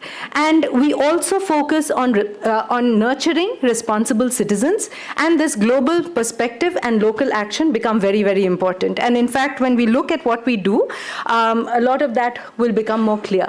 So as a department, we offer 6 programs, 4 master's programs, 2 in social work with HR and CCP, which is clinical and community practice specializations, 1 on sustainable development, and 1 in applied sociology. So you'll see a very close alignment of these 4 master's programs with a lot of the work that you might be engaging with. In fact, when I was listening to the 2 NGOs and the representatives who spoke just before me, I could see how closely we are aligned in terms of our visions and what we do, and we also offer undergraduate programs and research programs at the department. So a lot of the research that we do is also very, very socially grounded. So you'll see echoes of the work that you're doing in the research that is being produced in the department. Can we move on to the next, please? Thank you. So some of the things that we engage with, for instance, when we look at how our students engage with the community, the different NGOs that are already here today, some of them have been partnering with us over the past few years, and they partner with us in terms of student internships. So you'll see that there are various kinds of student internships that we look at, concurrent placements where our students work with the organization, support them while they're in class as well. So they have classes part of the week and they intern the rest. We also do block placements and service learning. So service learning is a part of the pedagogy, the andragogy that we use in the university, and we believe very strongly that what you're learning in class has to extend beyond the classroom, and you would need to learn from the field just as you give back to the field, right? So service learning becomes an integral part of how we engage with our learners. And then we also have the research, innovation, and capacity building aspect that we work with. So we have a very vibrant consultancy cell on our campus, as well as the Center for Social Action. In fact, when you look at a lot of the child-centered development programs that you have been discussing today, that is something that the university has been supporting for a very long time. So CSA, for instance, is closely aligned with our department, and it started as a student-driven body, very closely aligned with NSS. And today, as a organization that is associated with our department, we work in 6 states and 134 villages. We also have urban centers that we're working with, and one of the things that CSA facilitates is actually child sponsorship. So every year, students from our campuses support at least 900 to 1,000 children across the region, and help them to gain an education. We also work in these villages to look at livelihood opportunities, to look at other aspects of human development. So there's a lot of engagement that goes on in all these varied spaces. We've also been working extensively with self-help groups, and we have a lot of success stories, which we would love an opportunity to share with you, maybe at a different point of time, because we only have, I think, probably 2 minutes left right now. So we'll move to the next, please. Thank you. So these are just some of the collaborations that we have been working with. So you'll see a lot of organizations that we've partnered with, we've run projects for. So we do have a university placement cell. So if there are needs that you feel that some of our students would be able to help you with, please do reach out to us. Our contact information is available with the organizers. Please reach out to them. We will connect you with the university placement cell as well as the department placement cell. Our department networks, as you can see, are wide, and we use them to reach out to our partners to see what kind of projects they might be working on and how we can help them with that. Our alumni are also working in a lot of these organizations who also connect back with us, and we also have off-campus presence. So the different cities that we're located in. So a lot of the projects that take place are from there. Can we move to the last one? Thank you. So these are some of the extension activities that we as a department have worked with. So you'll see, for instance, school adoption is part of what we've done. So different educational institutions have been working with us. We also have community project evaluations. When we spoke of the villages that we have been working with, we've looked at tribal, urban, rural sites, and very often our students have also worked on disaster sites and run camps there. The rural camps that our learners organize are driven by them. They identify an area, they identify a need that they would want to work with, and then they plan the camp and take that up. Orientation visits are also part of how we work. So you'll see that there is a very strong connect with social development and social sensitivity, and that is one of these areas that we would want to connect with you for. So please do reach out to us if there are any projects that you would want to work on with us. We also have a very wide pool of experts on campus drawn from various fields. As you are aware, we are a multidisciplinary university, and that adds to the value that we have here. Right? So just a little bit about some of the larger projects that we're working on. So we have set up an anti-human trafficking club, and this is a project which has been supported by the state. We also are working on the Nasha Mukt Bharat Abhiyan, Swachh Bharat Abhiyan. These are just some of the projects that we are working in. Some of our colleagues have been supported by the United Board, so we're also working on curriculum because we realize that educational institutions do need to tie up very closely with the communities that they're part of. The curriculum needs to reflect the needs that a society has. Competencies become very important. We realize that a lot of the academia and the academic engagements that we've worked with have been predominantly restricted to the four walls of the classroom. So we want to go beyond that. And a lot of these projects have helped our learners to learn from the field itself. Last one. And I'll end with this. So these are just some of the projects again. So Amenda Foundation Impact Assessment Project is another one that we worked on. And then you'll also see that there are projects which have been financed by different organizations. So for instance, we've looked at varied things like families, like marriage, intimate partner violence, and so on and so forth. Right? So as a department, these are some of the larger areas that we have worked on. And we would want opportunities to collaborate with you and to keep the collaboration with SVP going, because the community development that you're engaged with is very close to our hearts, and it's something that we very strongly believe in. So we look forward to a longer collaboration. Thank you so much.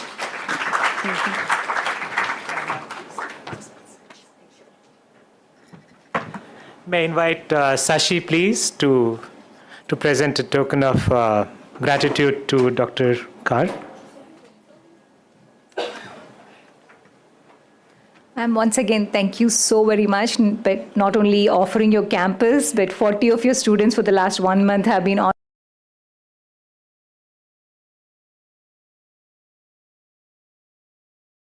stall of the NGOs, so students can use it to sign up for internships. Yeah. Thank you. Thanks.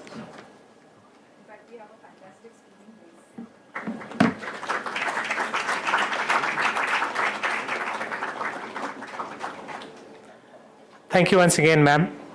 You already got a sense the kind of possible collaborations that can happen, whether it's just SVP, social organizations, and so forth. And then once you come under such umbrella, then only you realize that how much of overlap you have and how much of synergies that can be driven out of coming to a forum like this one.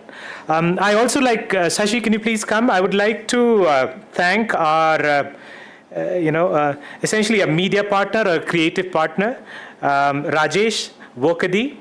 He has added Zing and X to Inspirex, helped us with, he calls himself Saint of Weevil. I didn't know what Weevil means. So it basically means the world's greatest creative force. He is also ably supported by their partners, Ramakant Mahadik and Santosh Sapate from Red Turkey Productions. Thank you so much, sir. Thank you very much. Now we get into the next session, or rather the next phase. 4 more NGOs to go. I have another question for you, which I did not know answer of when I first heard about Devadasis. Have you heard of Devadasis in Karnataka, and what exactly does it mean? Very few people. So I would not go into explaining, but that's your homework. Please go and Google and try to find out what they are. If I have to sort of summarize maybe in just few words, the whole thing is that think of it something beautiful centuries ago that has morphed into something really painful today. That's what, to me, the sense that I got when I started looking at the history and how it evolved and so on and so forth. With us is Sitava Amma. She was a Devadasi. Today she is CEO of Mahila. No, just I have to. Okay, I cut it. So I invite, that's the text I was given. Not the first part, the one I was going to read, so you're still okay. So may I invite Sabira, please, to present Mass.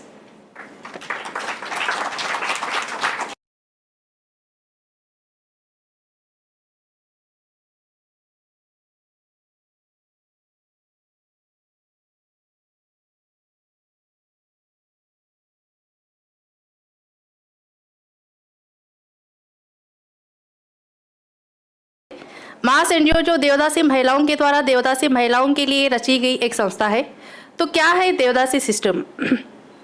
Devadasi system 6th century से चली आई एक system है जहां पर बहुत ही dignified life वो बिताया करती थी और सर्वेंट ऑफ गॉड उन्हें कहा जाता था। ब्रिटिश एरा आ जाने के बाद उनकी जो भी प्रॉपर्टी थी वो छीन ली गई और सेक्सुअली एक्सप्लॉयटेशन करना वहाँ पर स्टार्ट कर दिया गया। आप देख सकते हैं कि कर्नाटका में 48,000 देवदासी महिलाएं हैं और उनके बच्चे हैं जो इलिटरेसी, पावर्टी और लैक ऑफ स्किल होने की वजह से सेक्सुअली एक्सप्लॉयटेड हो रहे थे। मैं यहाँ पर एक स्टोरी शेयर करना चाहती हूँ सीतावा की। सुन के आपको थोड़ा शॉकिंग लगे। सीतावा जी जब सिर्फ 7 साल की उम्र की थी तब उनके गरीब माँ बाप ने एक दलित ऑपरेशन की वजह से उन्हें स्कूल ड्रॉप आउट कर एज ए देवदासी डेडिकेट किया गया। फिर सिर्फ 14 साल की उम्र में वो 2 बच्चों की माँ बनी क्योंकि सेक्सुअल एक्सप्लॉयटेशन करना उन पर स्टार्ट कर दिया था। उनको और उनके बच्चों को कोई भी डिग्निटी नहीं थी। आप देख सकते हैं कि जब KSWDC और मैराडा के अवेयरनेस के बाद सीतावा जी इस सिस्टम से बाहर आई। उन्हीं की तरह दूसरी महिलाओं को अपलिफ्ट करने के लिए मास का एस्टेब्लिशमेंट हुआ। आज सीतावा मास में एज ए CEO है। तो क्या काम कर रहा है? Thank you. तो होलिस्टिक अप्रोच हम यहाँ पर अपने महिलाओं के लिए दे रहे हैं। अवेयरनेस, एजुकेशन, लाइवलीहुड और हेल्थ के बारे में हम यहाँ पर वर्क कर रहे हैं। अवेयरनेस में क्योंकि देवदासी सिस्टम क्यों गलत है, उनके हक के बारे में, जो भी गवर्नमेंट की फैसिलिटीज़ मिल रही है उसके बारे में पूरे कम्युनिटी को अवेयरनेस देना, ये हम वहाँ पर काम कर रहे हैं। एजुकेशन में, क्योंकि स्कूल ड्रॉप आउट हो या चाइल्ड मैरिज हो, उसे रोकने के लिए देवदासी, दलित और मोस्ट वनरेबल बच्चों को हम चाइल्ड एक्टिविटी सेंटर्स के जरिए से फ्री एजुकेशन वहाँ पर दे रहे हैं। उसके अलावा हायर एजुकेशन फंड और करियर गाइडेंस का सपोर्ट माँ से इन बच्चों को दिया जा रहा है। लाइवलीहुड, क्योंकि एक डिग्निफाइड और इंडिपेंडेंट लाइफ बिताने के लिए लाइवलीहुड बहुत ही ज़रूरी है, इसीलिए देवदासी महिलाओं को स्किल ट्रेनिंग देना, उनको माइक्रो एंटरप्राइजेस के लिए और क्रेडिट लिंकेजेस के लिए हेल्प करना माँ से यहाँ पर किया है। फोर्थ हमारा है हेल्थ का, क्योंकि देवदासी महिलाओं को सेक्सुअली एक्सप्लॉयटेशन किया जाता था, तो HIV एड्स के बारे में और सेक्सुअली ट्रांसमिशन इन्फेक्शन के बारे में अवेयरनेस देना, सिर्फ अवेयरनेस काफ़ी नहीं था, फ्री चेकअप और फॉलोअप भी मास इन महिलाओं के लिए करता आ रहा है। मास के पूरे होलिस्टिक अप्रोच के जरिए से बाला जो एक देवदासी महिला थी वो मास की मेंबर बनी और पूरे गवर्नमेंट की जो भी फैसिलिटीज़ है वो आज एनरोल हो पाई है। माला आज मंथली 1500 देवदासी पेंशन ले रहे हैं, हाउसिंग स्कीम में अपना उन्होंने घर बनाया है। मास के लाइवलीहुड सपोर्ट से आज 15,000 उनकी मंथली इनकम हो गई है। उनके बड़े लड़के की शादी की बाद 3 lakh rupees as a incentive amount उनको मिला और छोटा लड़का चाइल्ड एक्टिविटी सेंटर्स में पढ़ाई कर आज अपना MBA पे पास आउट किया है। मेरी बहुत ही एक इंटरेस्टिंग स्टोरी है परशुराम की। परशुराम जो देवदासी का बेटा था, मास के चाइल्ड एक्टिविटी सेंटर्स में उन्होंने फ्री एजुकेशन पाकर मास में हायर एजुकेशन फंड के सपोर्ट के जरिए अपना BEd कंप्लीट कर आज मास NGO में ही एज ए एम्प्लॉय वो वर्क कर रहा है। हमारा इम्पैक्ट मैं यहाँ पर बोलना चाहती हूँ कि 100% देवदासी सिस्टम बेलगाम डिस्ट्रिक्ट में रुक चुका है। हम यहाँ पर 3000 से अब वो देवदासी महिलाओं के साथ और 7000 से अधिक बच्चों के साथ हमने वर्क किया है और 27 करोड़ क्रेडिट लिंकेजेस दिलवाए हैं इन महिलाओं के लाइवलीहुड को सपोर्ट करने के लिए। 1997 में मास का एस्टेब्लिशमेंट हुआ। 2006 में पहली बार गवर्नमेंट की तरफ से देवदासी पेंशन इंट्रोड्यूस की गई। लगातार मास के मेमोरेंडम सबमिट करने के बाद ये स्कीम सैंक्शन हुई, जिसका फायदा पूरे कर्नाटक के देवदासी महिलाओं को हुआ। तो एक मेन अचीवमेंट मैं यहाँ पर बोल सकती हूँ। और इसके अलावा 2023 में जो हर देवदासी का सपना था कि अपना उनका एक खुद का ऑफिस बने, तो 2023 में ये साकार हो पाया है। हमारा काम ये बोलते हुए मुझे बहुत ही फख्र हो रहा है, जिस बच्ची को 7 साल की उम्र में ऐसे देवदासी डेडिकेट किया गया था, आज वो मास की CEO है और पद्मश्री अवार्डी है, डॉक्टर सीतावा दुंडापा जोड़टी। हमारा काम अभी यहीं पर नहीं रुका, इन्हीं की तरह और भी महिलाओं के साथ और बच्चों के साथ हमें यहाँ पर वर्क करना है।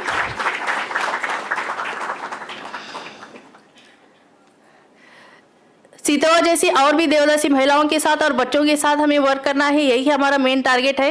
क्योंकि मैंने जैसे पहले भी बताया कि ये देवदासी महिलाओं द्वारा देवदासी महिलाओं के लिए चली गई एक संस्था है और यही एक डिफरेंशिएट है हमारी टीम में। तो मैं अपने टीम की तरफ से पूरे SVP को हर फील्ड में हमें मदद करने के लिए थैंक्स बोलना चाहती हूँ।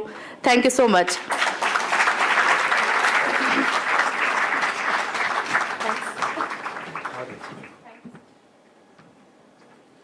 Thank you Savera. सवेरा ने मेरा ख्याल है मास ज्वाइन किया था करीब 20 साल पहले एज एन इंटर्न, 22 ईयर्स पहले, और अभी भी उनके साथ हैं और आपने देखा कितना पैशनेटली इन्वॉल्व है उनके साथ। Thank you ma'am. The next organisation is Nav Sahyog, and there is saying from Mark Twain. And I find it quite fascinating, apart from the fact that it resonates quite a lot with me, the way I grew up. It says, I have never let my schooling interfere with my education. I repeat it for you. I have never let my schooling interfere with my education. How cool is that? So our next NGO likewise believes that there is much that needs to be done beyond the classroom to set young person up for success in life.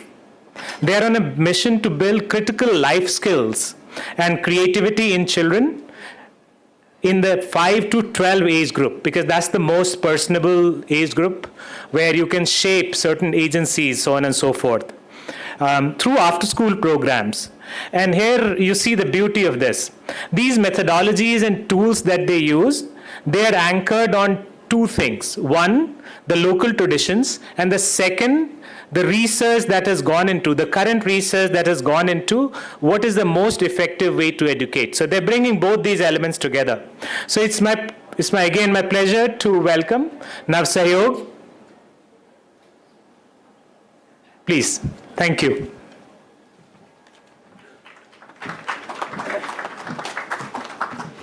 Thank you.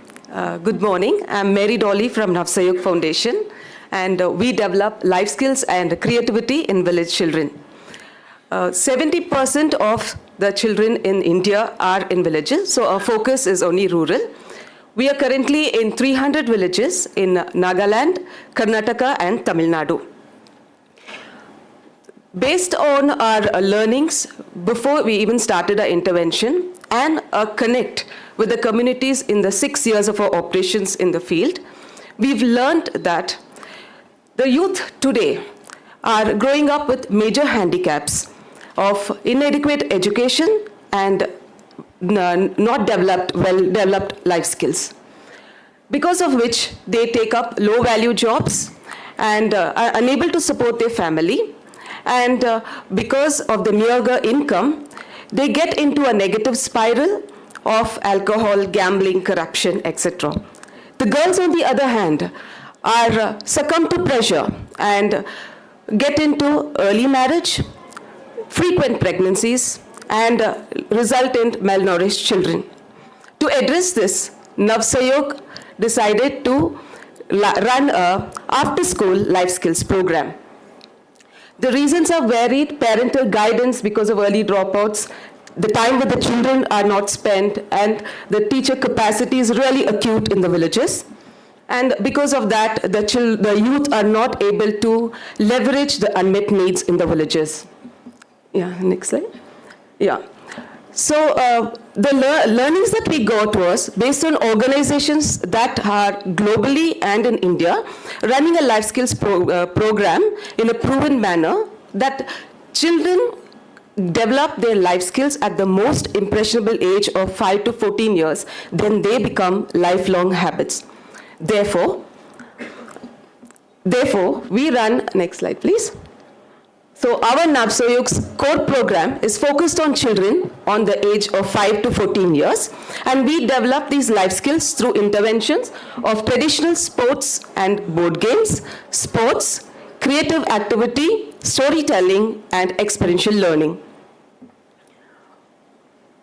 Yeah, so how do we do it? So what we do is we work in a cluster of villages, 20 villages, and we appoint an area facilitator who supervises the program, and she's mobile on a two-wheeler.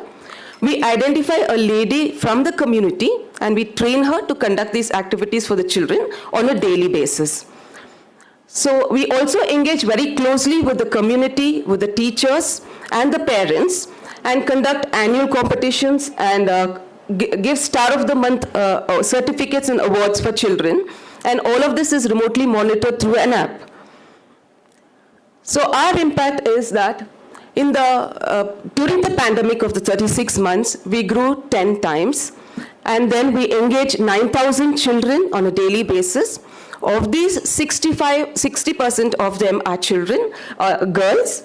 And our annual impact and a survey that was done, we got the results saying that 74% of parents and teachers have seen high to very high change in the life skills in the children in our program. We've also planted 2,500 saplings in the villages that we're present in and created 50 water ponds. So there was an independent impact survey conducted on our program by XLEAP, and they did a deep interview with the teachers, parents, and the children, alumni of our program, and we got very good positive feedback from them. And here is one of the quotes from an alumni, Mansa. She's 17 now, and she says she's very grateful to Nav Sahyog program because after participating in that, she learned how to be a leader, how to be a team player, and be a decision maker. She also said that she learned skills like being able to be responsible, disciplined, and respectful. Not only the children, we are also impacting the women in the village. So 300 women in the village as village coordinators and area facilitators. We have enhanced their knowledge in technology. They have built their organization skills, leadership skills, financial independence, and they are now leading a life of self-dignity and self-esteem. We just didn't stop at the children at 5 to 14 because our motto is life skills to livelihood. We have added extension programs to address children in the age group of 15 and above, like the Dhan Kaushal Financial Literacy Program, the Yuva Samriddhi, which is a livelihood program that is training the children in vocational training, and 1 Year Samriddhi is the food forest creation. This is our team, our board of directors and the co-founders. And our key donors, we are very grateful to SVP for supporting us for 20 villages at Anikal with 500 children. And not only that, besides that, they have tremendously helped us build connects and the network and enhance our program in much way through the support of the LPs in the program. And yeah, so since it's time up, I won't be able to play the video, but thank you so much.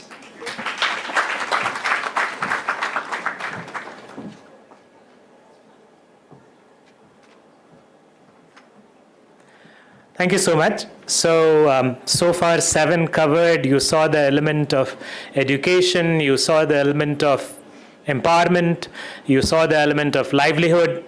Our next 2 NGOs, Sampark and Buzz Women, they are focused more on women empowerment, one of my favorite areas as well. So first, Sampark. They have picked their theory of change and problem statement from some of the bigger economists like Amartya Sen, Abhijit Banerjee, which says that poverty is not just about lack of money, but a lot more. So let's hear from them, Sampark. What's their theory of change and what is the way in which they are trying to make the difference in terms of primarily focusing on women? Please, ma'am.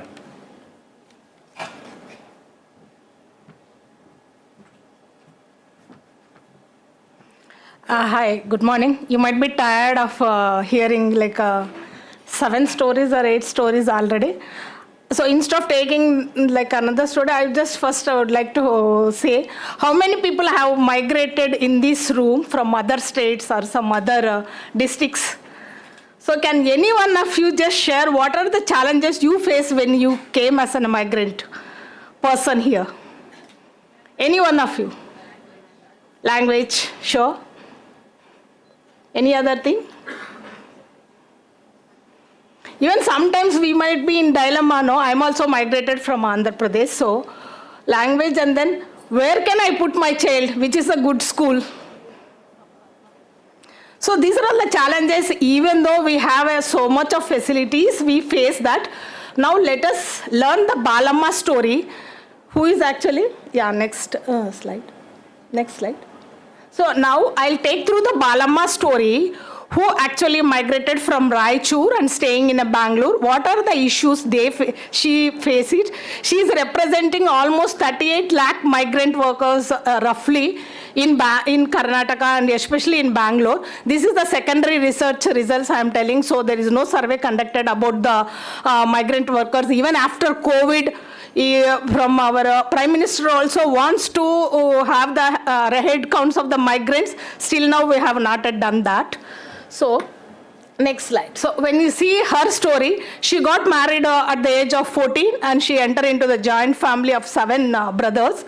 Then over a period of 5 years, she had 2 children and 7 brothers actually divided their land of 2 acres of land and she got a very small piece of land. So she found it very difficult to have a livelihood with this small piece of land and she migrated to Bangalore along with her husband and 2 children. So when she comes here, like us, next slide. So she has especially both working condition also was poor, even living condition was poor. You might be seeing blue tarpaulins when you are going by car in the road. So that is how she stays there. There is no access to the water, sanitation, and then whether electricity, no question at all. So we can't believe in Bangalore like a city, people are living without the electricity. What is Swachh Bharat doing, I don't know. So lack of awareness about the social protection. At least in the villages, she is there. Asha workers go there house to house and give the immunization.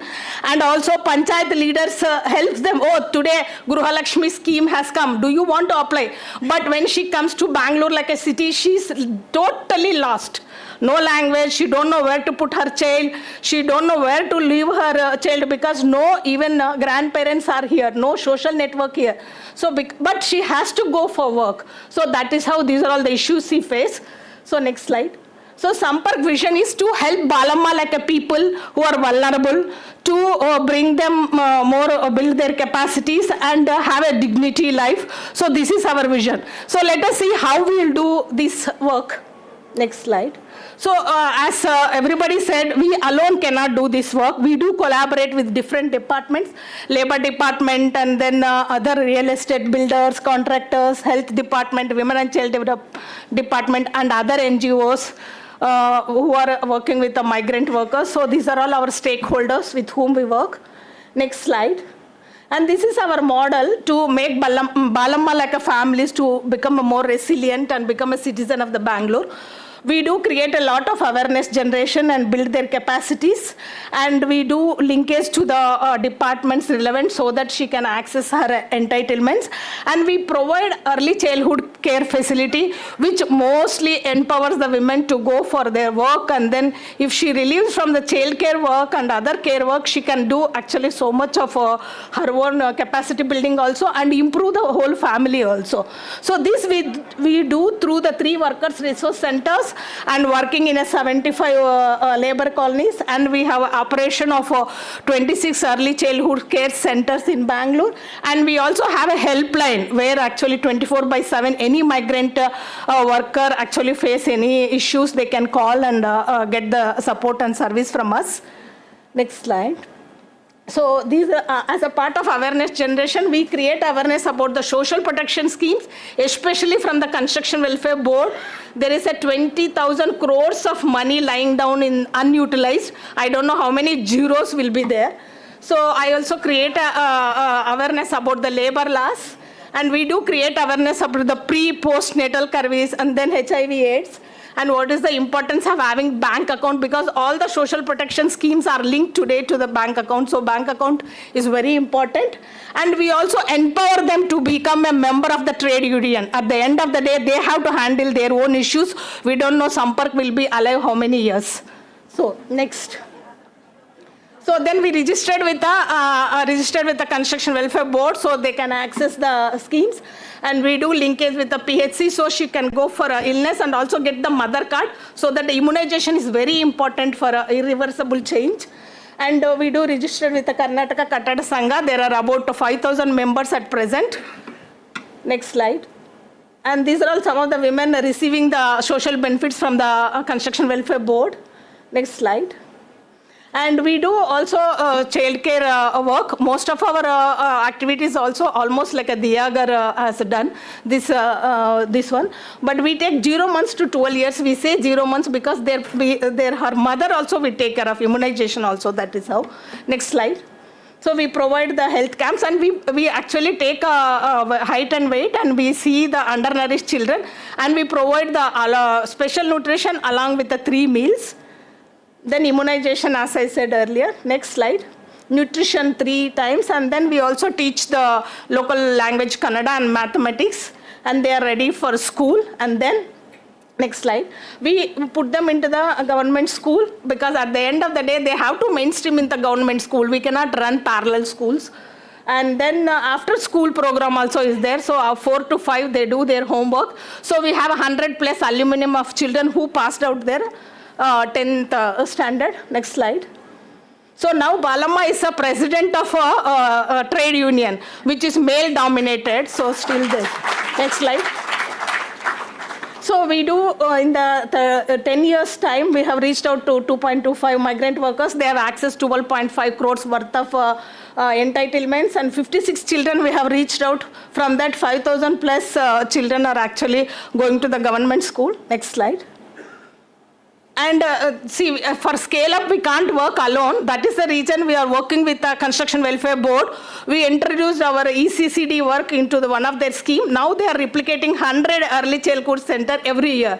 And we also working with the Women's WCD department and also to the RDPR department. They are replicating our model in the entire Karnataka. Left side, you can see Kusunamane Siddaramaiah also inaugurated that. So next 2 years, 4,000 centers are going to be in Karnataka for a NRAGA card holders. So poorest of the poor, they are touching it. Next. So I would like to thank SVP for giving this opportunity. They are giving both financial, non-financial support. Thank you so much.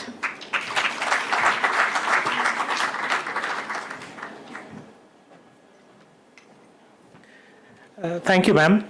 See, one of the things, or maybe it's a tragedy of our democracy, is that you saw this, she mentioned 20,000 crore sitting there unused.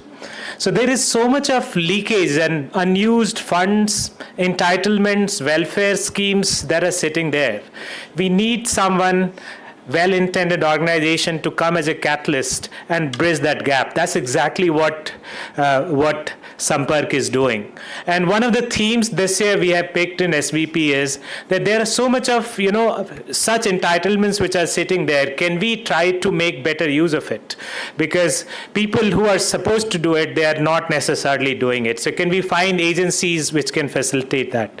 So thank you very much. You saw the level of impact and over a period of time how much difference it can make. Next, and the last presenter of this evening, or last organization of this evening, is again around women empowerment, and with a subject which is one of my favorites for sure.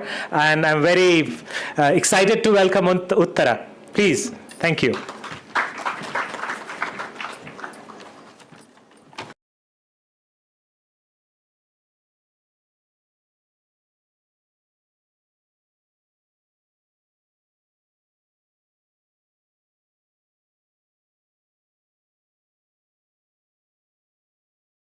Somebody came to my mother and said, "Oh, sorry, it's a girl child.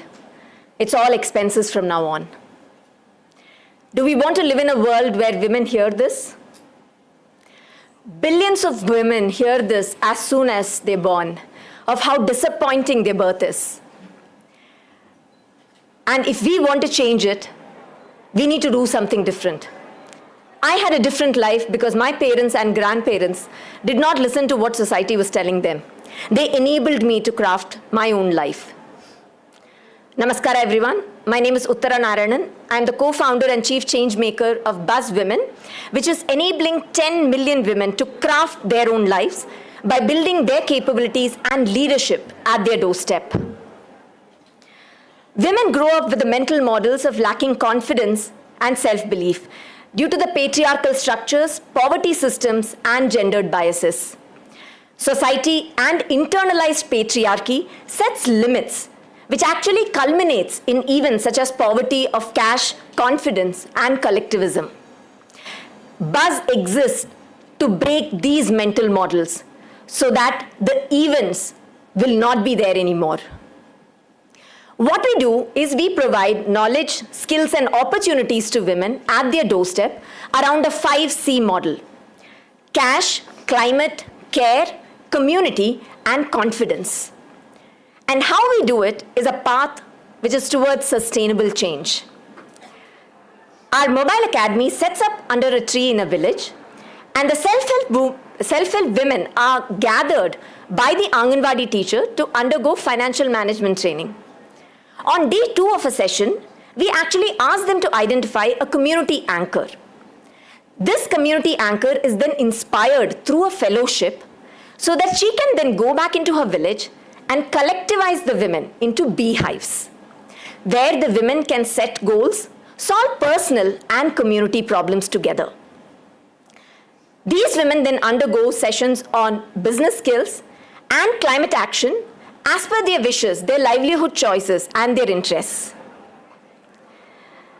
Here's a story of 3 women who actually embody the impact that Buzz has been able to trigger. Sarvari, Suzaina Begum, and Khushi are from Hoskote Taluk.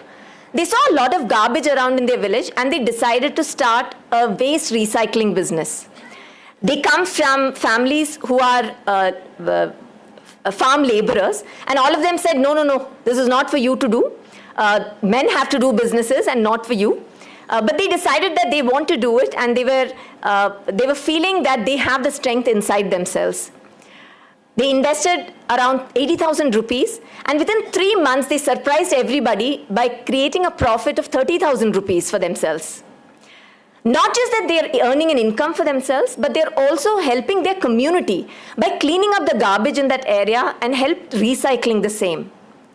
And this is just one of the stories of 5 lakh women that we have reached directly over the last 11 years in 15,000 villages, having nurtured 10,000 community anchors who are part of the Buzz movement to be leaders.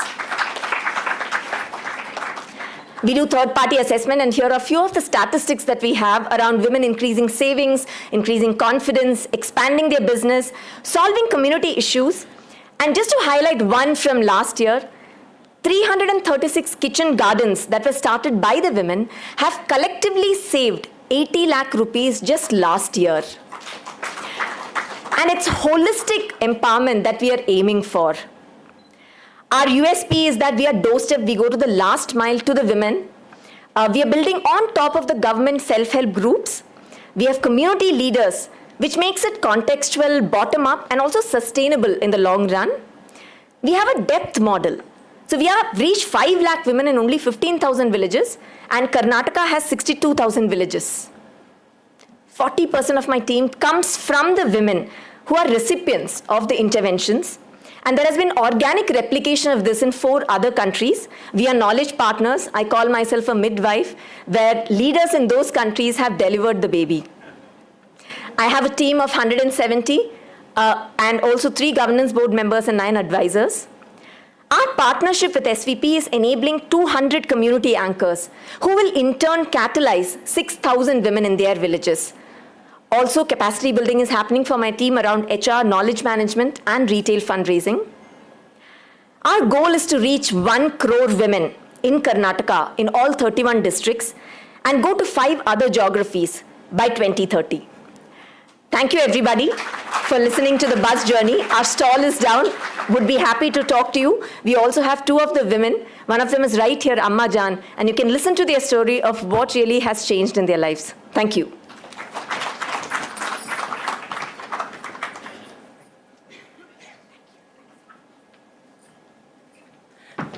Thank you, Uttara. That was simply fantastic. 500,000 women already impacted, looking for 1 crore interventions in Karnataka itself, 5 countries.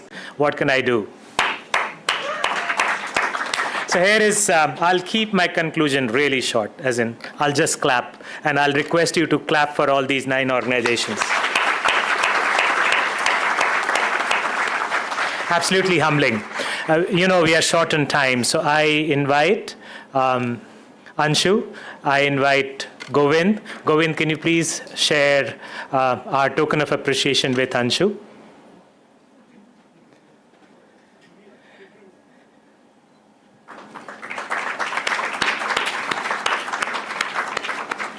Thank you, Anshu, once again. You have left us with really thought-provoking questions that will take time to get some answers, but together I'm sure as a community we'll think about it, mull over it, and some of the things that you're doing, we may be able to implement. Just start to look things differently. That's the first thing that we need to do. Now some housekeeping.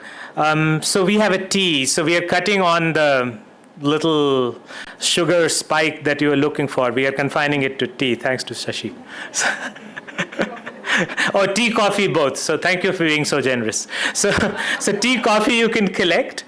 People with orange lanyard, which is the NGOs, they will come back to this room.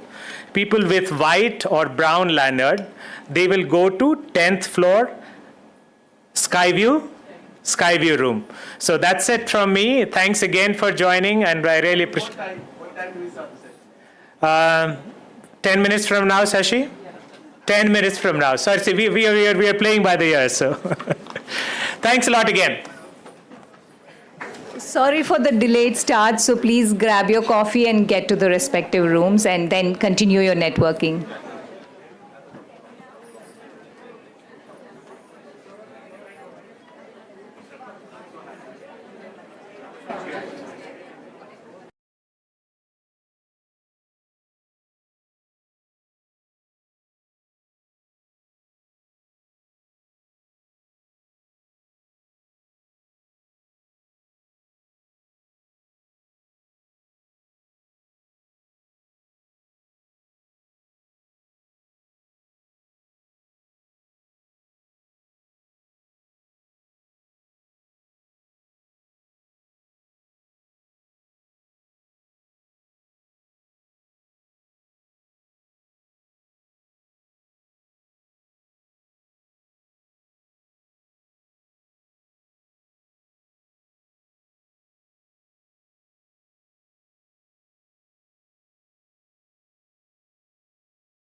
Good afternoon, everyone, and welcome back to the session. While we wait for a few more people to join us, in the interest of time, I'm going to kick this off.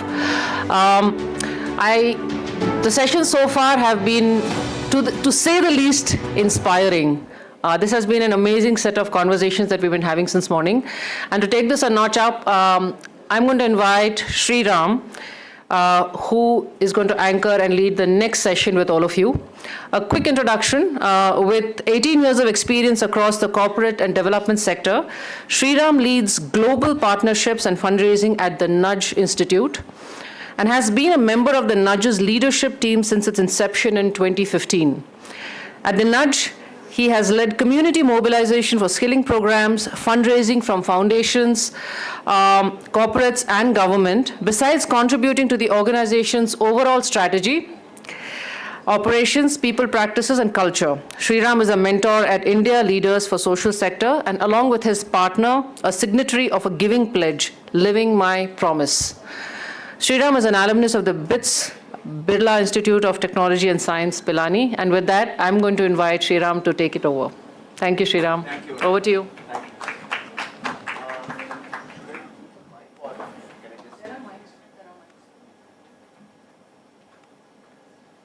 Hello. Check. Okay. We're not a very big group of people, so can I request people at the back, if you don't mind, to come to the front?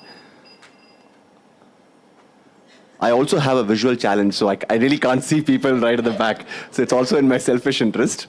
Thank you.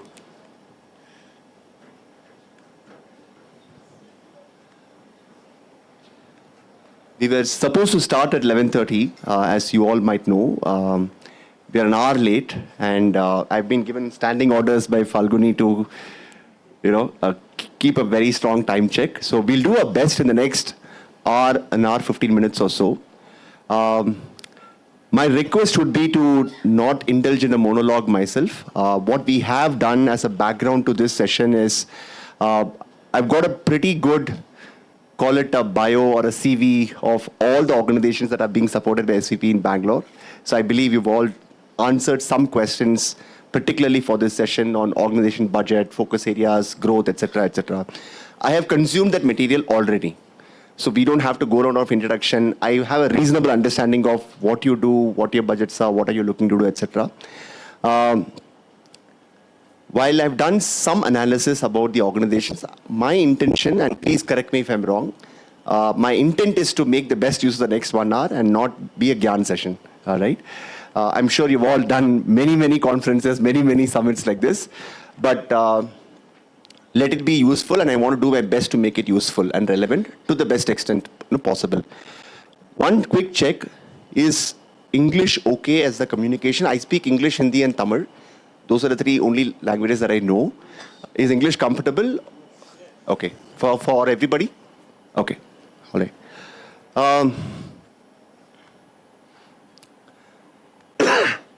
Just waiting for a couple of people. Okay. How many organizations... So beyond your organization's profile, there were also a list of questions that were circulated to me on the expectations from this session, all right, which were a series of 9-10 questions. To be honest, I think most of the questions were around, and I'll just probably summarize those questions. In case you feel something has been left out from this list, please do call me out right now, right, so that we don't leave the session open-ended. Broadly, if I have to categorize the questions, they were on retail fundraising. When we say retail fundraising, how do we identify potential UHNI donors, high net worth individuals, ultra high net worth individuals? How do I create a base of such donors? How do I engage them? How do I raise money from them? That's one. There were a few organizations who were interested in that list.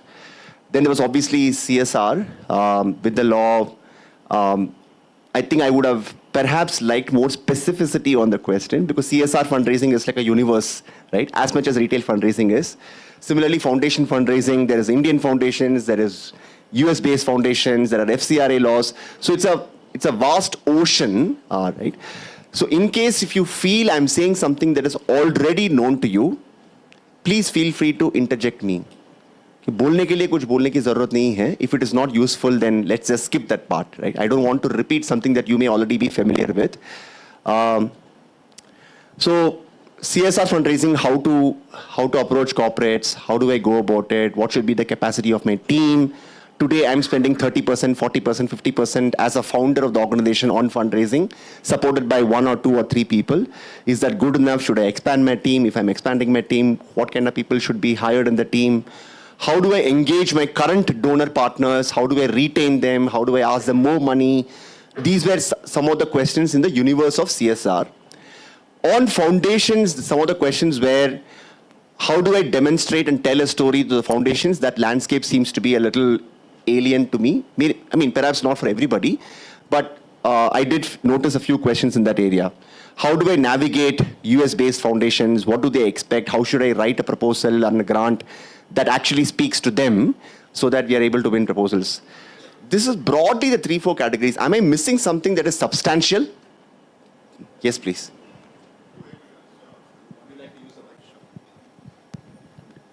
Two areas. Now that the laws are changing, how do we structure a multi-year grant request, and how do we create awareness on the corporate side also? Because most of them are not comfortable, or some of them are not comfortable with multi-year grants. Right? So that's one. The second is on creating a corpus for long term, and how do we navigate that? Just to add to that, even non-programmatic grants, because we get grants for programs, but the other costs is asking that to corporates is little difficult.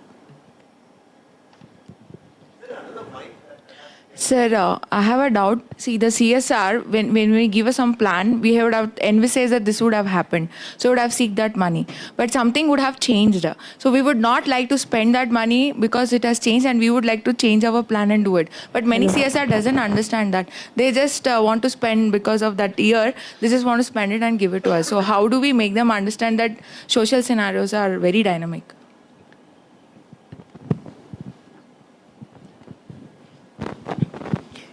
I think, not sure if there are too many NGOs, but we are, for example, less than 3 years old. And so, how does young organizations, what are the avenues that we have for building? And the second part to that question, I come from the corporate world where, as a global innovation center, you got the money from, say, US or whatever. And salaries of employees, I feel the social sector, the salaries of employees is something that, as a large scale, we have an opportunity to really look at where it is placed today. But when we go for grants and funds, it always looks like, hand to mouth. So how do we crack through that kind of a system to ensure that the right kind of salaries are paid? And, even for employees who are doing part-time, etc., how do we really crack through that? Because that's a priority in the long run. Thank you.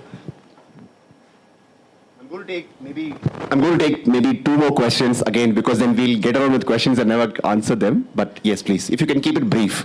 So we're trying to go on scale, and we've been told that government funding for entrepreneurship like NRLM is like a good avenue, but they have said to us that they don't fund NGOs.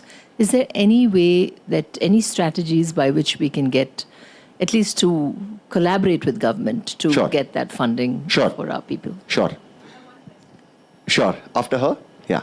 I would like to ask the opposite question of what she asked. We've been in the industry for 32 years, and we're still facing the question when we go to corporate saying, why you're looking at CSR as funding? You guys have been there for 32 years, Still, there is another set of questions which we face when we go. So I want to understand the perspective, if we can get from the other side from you. Like, what does it seem to filter through NGOs from the lens of a CSR or something like that? How does that committee think? What kind of things which they look for in an NGO? Because there are a couple of things every time when a consultant comes, we'd like to get a proposal from you and all that. And then in the end, they'll come back and saying, oh, you're working with children. They wanted to look at, children with disabilities. Understood. Yeah, something of that sort. Yeah. By the way, just want to call out, I am on your side today. I also work in a non-profit organization.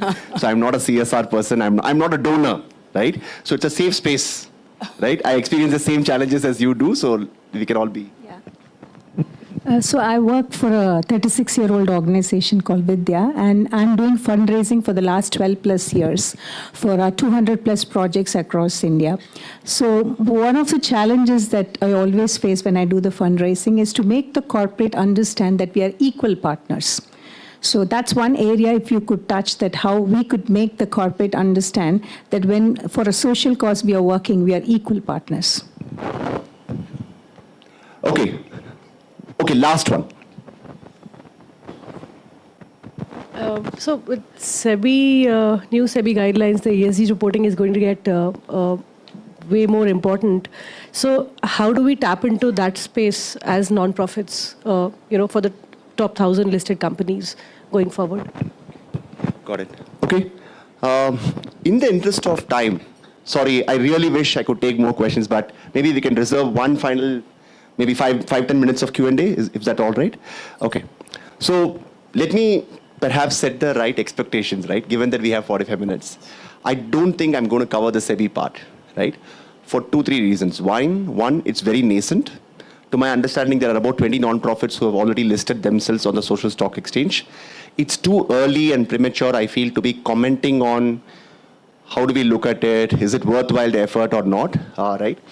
In my opinion, my own personal take for the organization that I represent is that we are going to wait and watch, right? And I myself do not understand it well enough for me to form an informed opinion or judgment. So I'm going to skip that part for the purpose of today, right?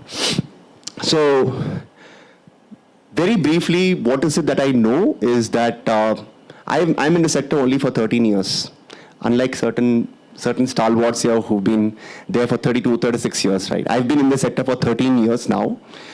Prior to these 13 years, for about 8 years, I spent in the corporate sector. Right? Healthcare consulting was my world. Has got absolutely nothing to do with the development sector whatsoever, right? In the development sector, I've done only one function, which is fundraising, right? Fundraising in my first organization, which was Amnesty International in India, was B2C fundraising.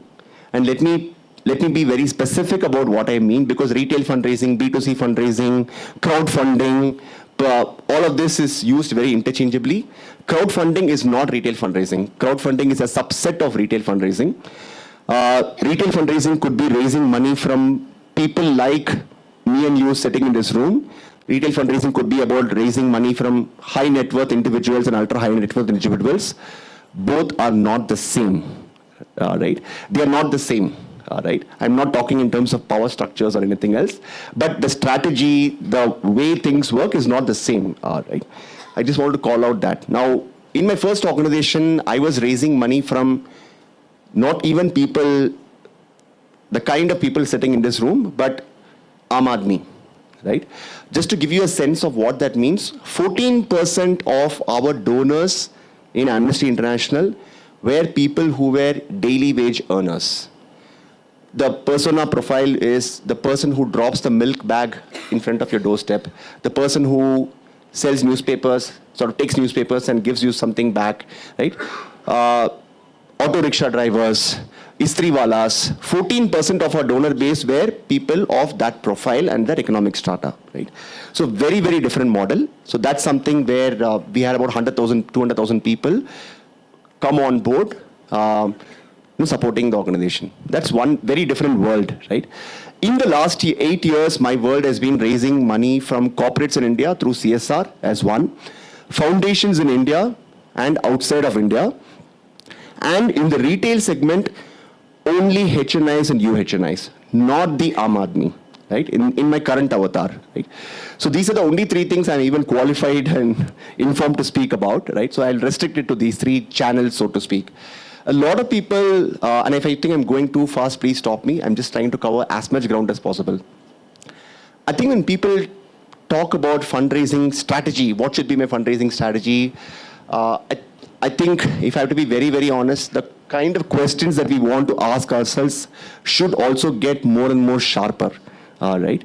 Because the same question I've been asked for the last 6-7 years, what is the CSR fundraising strategy? Aage bataiye, right? What do you mean by, like, what is your CSR fundraising strategy? What is it that you have learned over the last few years? Can we double click a little bit and get to reasonably specific terms? Because CSR fundraising strategy can be spoken about for 10 hours. If you ask me to speak about it for 10 hours, I'll speak for 10 hours, right? So we don't have the luxury, unfortunately, in many such events, right? But when we look at fundraising strategy, I feel there are few important questions that need to be thought through, right? From an input standpoint, like what are those elements of the strategy that I should be thinking about deeply? One, I feel, is channels, all right? What are the channels that I want to focus on? Equally important question to answer is, what are the channels that I do not want to focus on, all right? For example, and I think the focus, clarity, and depth of thinking is important, and perhaps non-negotiable. Perhaps non-negotiable.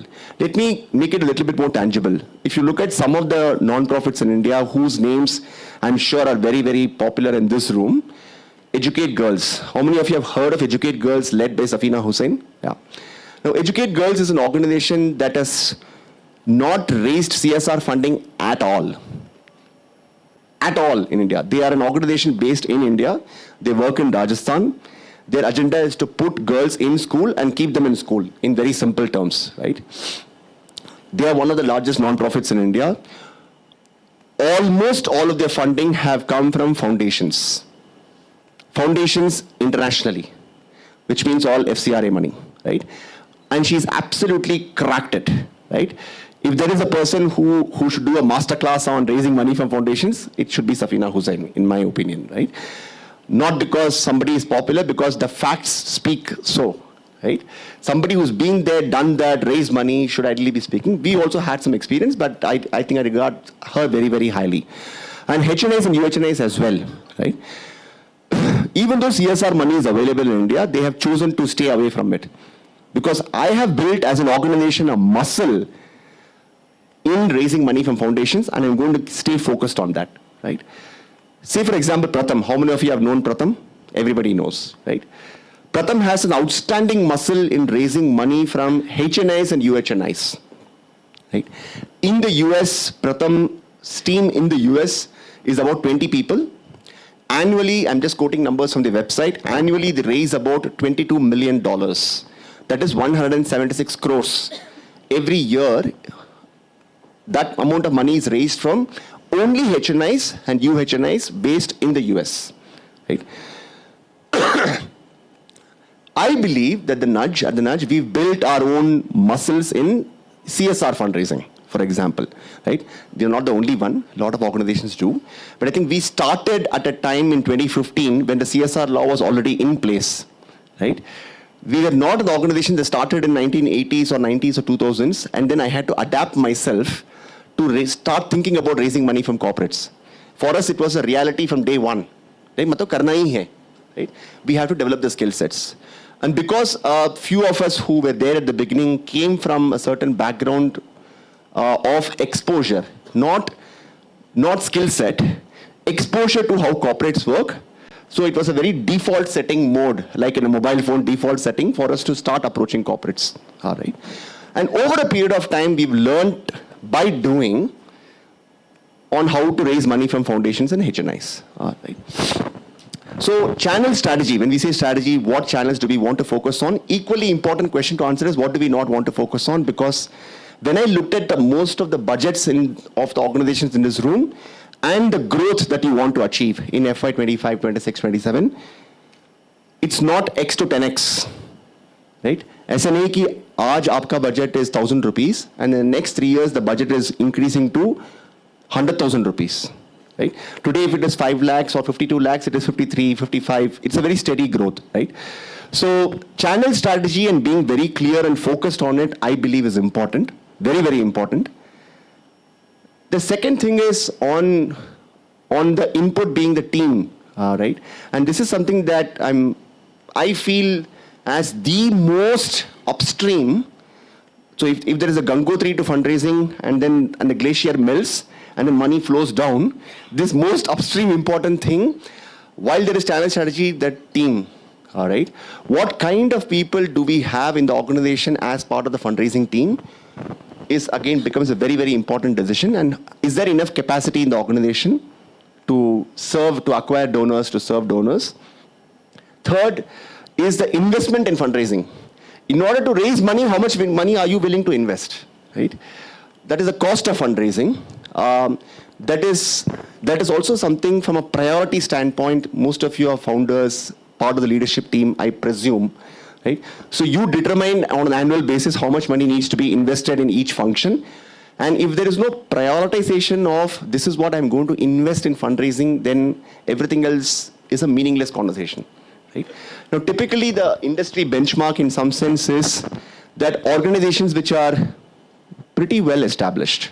There is also Arun sitting in this room. Arun, you can also comment if I'm going off, right? So typically the non-profit social sector industry benchmark of cost of fundraising is between 2 to 3% of the annual operating budget. If as an organization you are spending 1,000 rupees, whatever, 100 rupees, 2 rupees to 3 rupees of that should be the cost of fundraising. Right, as an industry standard. If you look at most organizations, they are hovering in this range. However, it's not a rule, right? If you're an early stage organization, ma'am, somebody was saying you're less than 3 years old, the 2 to 3% can be thrown out of the window. You can invest up to 5-6% and even go more aggressive in raising money, right? So that may not necessarily apply to you, right? Or any other organization which are in the early stages, right? Because it's important, everything as a non-profit, without the money we are not able to start our work, right? We are not a corporate, we are not an institution where we are sitting on endowment funds or corpus funds, some of you alluded to that, for us to dip into that corpus at the beginning stages. So the prioritization and the time that goes into this has to be invested. It is not an option, it is a necessary. It is a necessary condition, right? So it can go up to 5 to 6% as well in some cases. So channel, cost of fundraising, team. The fourth one is, for a lack of a better word, I know, even though I've been in the sector for 14 years now, many people think of me as a corporate guy. I don't know why, right? So I'm more a development sector person than a corporate person, although I started in the corporate world, right? There's no other word to say it. People call it fundraising communications. I'll just call it as marketing, right? Fourth component is marketing. Today, unlike 25, 30 years back, right, we are also in a crowded space, right? There are many non-profit organizations. The donors also find it difficult to choose, right? For example, in the morning you heard, on the migrant laborers community and their children, there are 4 out of 8 organizations who are working on it. Just today we heard 4 out of 8, right? So when there are too many people, how do I distinguish, okay, who should I fund now? Everybody seems, committed, capable, model, impact. So how do I make my choice? At the end of the day, I'm going to disappoint somebody, right? What is my criteria of disappointment or making somebody happy is the question, and we'll come to that in a bit, right? But marketing is important. You need to make yourself visible to the donor community. You need to be spotted before you're funded. If the discovery itself is not there, it's very difficult for people to identify you, and it's not the company's job to be looking out for you all the time.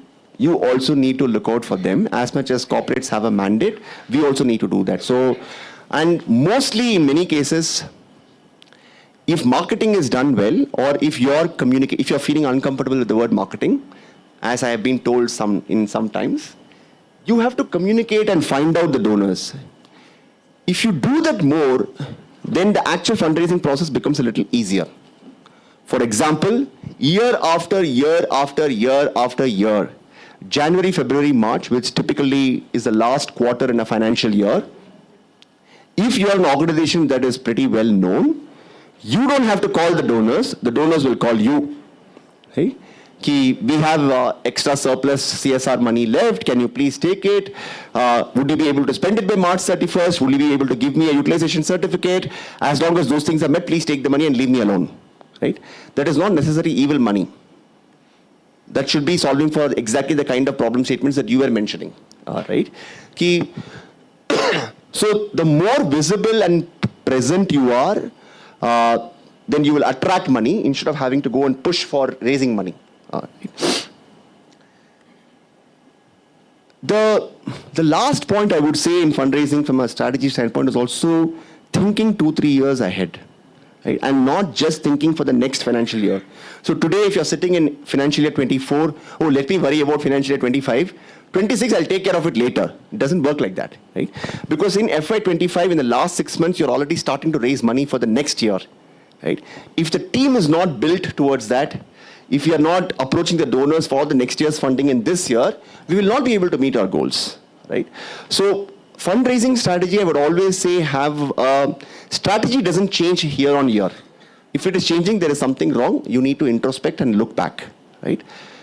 But the goals will shift, right? Depending on, let us say tomorrow, if, ma'am, you land upon an opportunity with NRLM, which are not always in your control. Suddenly one day you will smell an opportunity, and that will perhaps change your direction, not fundamentally from a mission standpoint, but you will pivot and say, okay, here is a great opportunity. What can I do to pour more gasoline on it, right? Those things will always happen, external opportunities, internal changes, etc.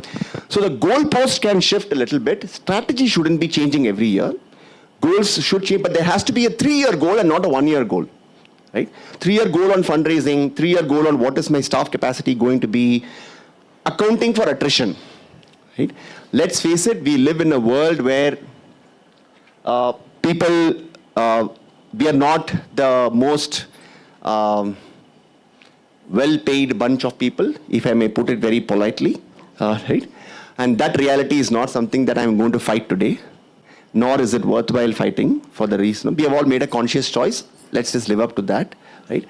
But assuming that when you have a young people in the team with the average lifespan of 1 or 2 years in the organization, post which they will go to B school, they will go to in the John Hopkins and the UPenns of the world, you have to account for the attrition and say, can I have a backfill? Because hiring the replacement of that takes another 6 months, right? And hiring for fundraising is not easy. Hiring for any job in the social sector is not easy. It has eased out in the last few years, but it is still difficult, right? I have struggled to hire a person who can front end with the donor for 6 years now. No, we've not been very, very successful in that. And there are specific job descriptions within fundraising that I'm talking about. So please plan ahead. Right?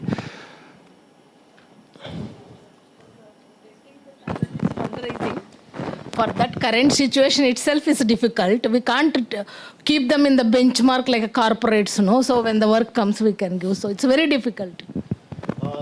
So, ma'am, my humble submission today would be to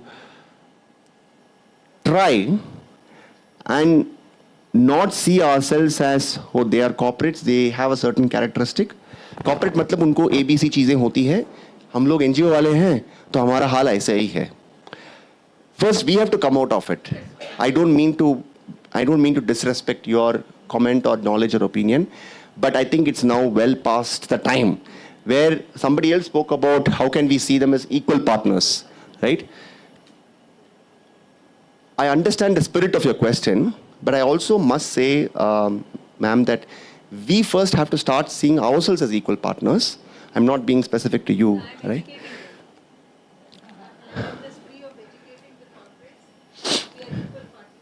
In my limited opinion, I will very respectfully and humbly would like to dispute that claim or a stance, right? Not a claim, but a stance that at the cost of sounding provocative, I'm going to do it. Okay? We're not here to build lifelong friendships here, right? But I do want to have a very civilized debate on that, right? One can assume, and I'm not speaking as Sriram, I'm speaking as a donor, right, who does not know you. I don't know you as well, right? It should not come across as borderline self-righteous, right? That I'm.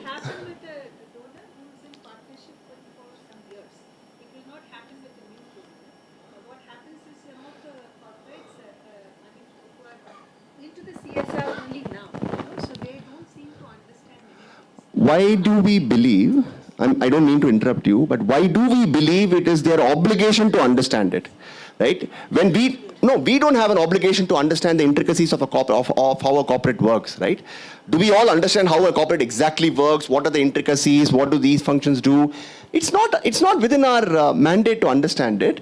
I'm not saying that.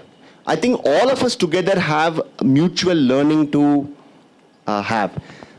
We need to understand the community. They need to understand us. It's a constant process of evolution and learning And I also want to be very acutely aware of the fact that the CSR law itself in India is only 10 years old, right? TCS and Infosys started their journey in India in 1970s, but the IT boom hit India only in 2000s. Right? So it was an industry in the making for 30 years, right? Which led to something outstanding, created so many employment opportunities for millions of people in India. Journeys take that time, and this also in the last 10 years, I'm just speaking data, not my opinion, right? In the last 10 years, we have seen a tremendous increase in the quantum of funding, right? First, let us start giving. Then over a period of time, people will realize that, oh, I've started giving. These are the lessons I've learned from giving. Now, how can I make my giving more and more better? How can I make it more efficient? How can I make it more effective? But sabko time chahiye hota hai uske liye. It's only been 10 years since they've also started giving. A lot of corporates are still figuring out, like you yourself said, they are in the early stages of CSR, right? Ki yaar mujhe pata nahi ki what is this MCA laws, how should I report? Different people tell different opinions, right? Whose opinions I should trust. People are also learning along the way. So I think in a mutually conducive learning environment, if you're able to create that, I will learn from you as much as I would like you to learn about me. I think it creates a healthy space for people to come together. Otherwise, sometimes it becomes a conversation non-starter, right? Like, which is where I want to come to mindset as perhaps one of, I think, in whatever limited success that I, in my journey, or the organization and my team has had, I think if I have to summarize, right, today, what are those things that really, really matter, right? For us, the first thing has been the team, right? I cannot underemphasize the importance of that, right? It is a very, very important input metric on what is the kind of people that you want to be in your fundraising team. If you're spending 40%, 50% supported by one or two people, who are those one or two people, right? And my idea here is not to write a job description or talk about how do we hire, but I think there is openness is what I would like to try and advocate, but openness in terms of saying the person who we hire need not necessarily be from the social sector, need not necessarily come with an experience or background in fundraising. These are the two big lessons that I've learned, right? They need not have, because I have not done fundraising before, right? What right do I have to expect the fundraising skill sets from somebody who is joining my team कि आपको fundraising आता है कि नहीं? तुमको पता है क्या fundraising कैसे करना है? तो if I have not found out the answer for myself, there is no logical explanation for me to expect that from somebody else. But if there are two lessons, no experience, no prior experience, I mean, of course, it is preferable. If it is there, it is great. But it is not a necessary condition, is what I strongly believe in.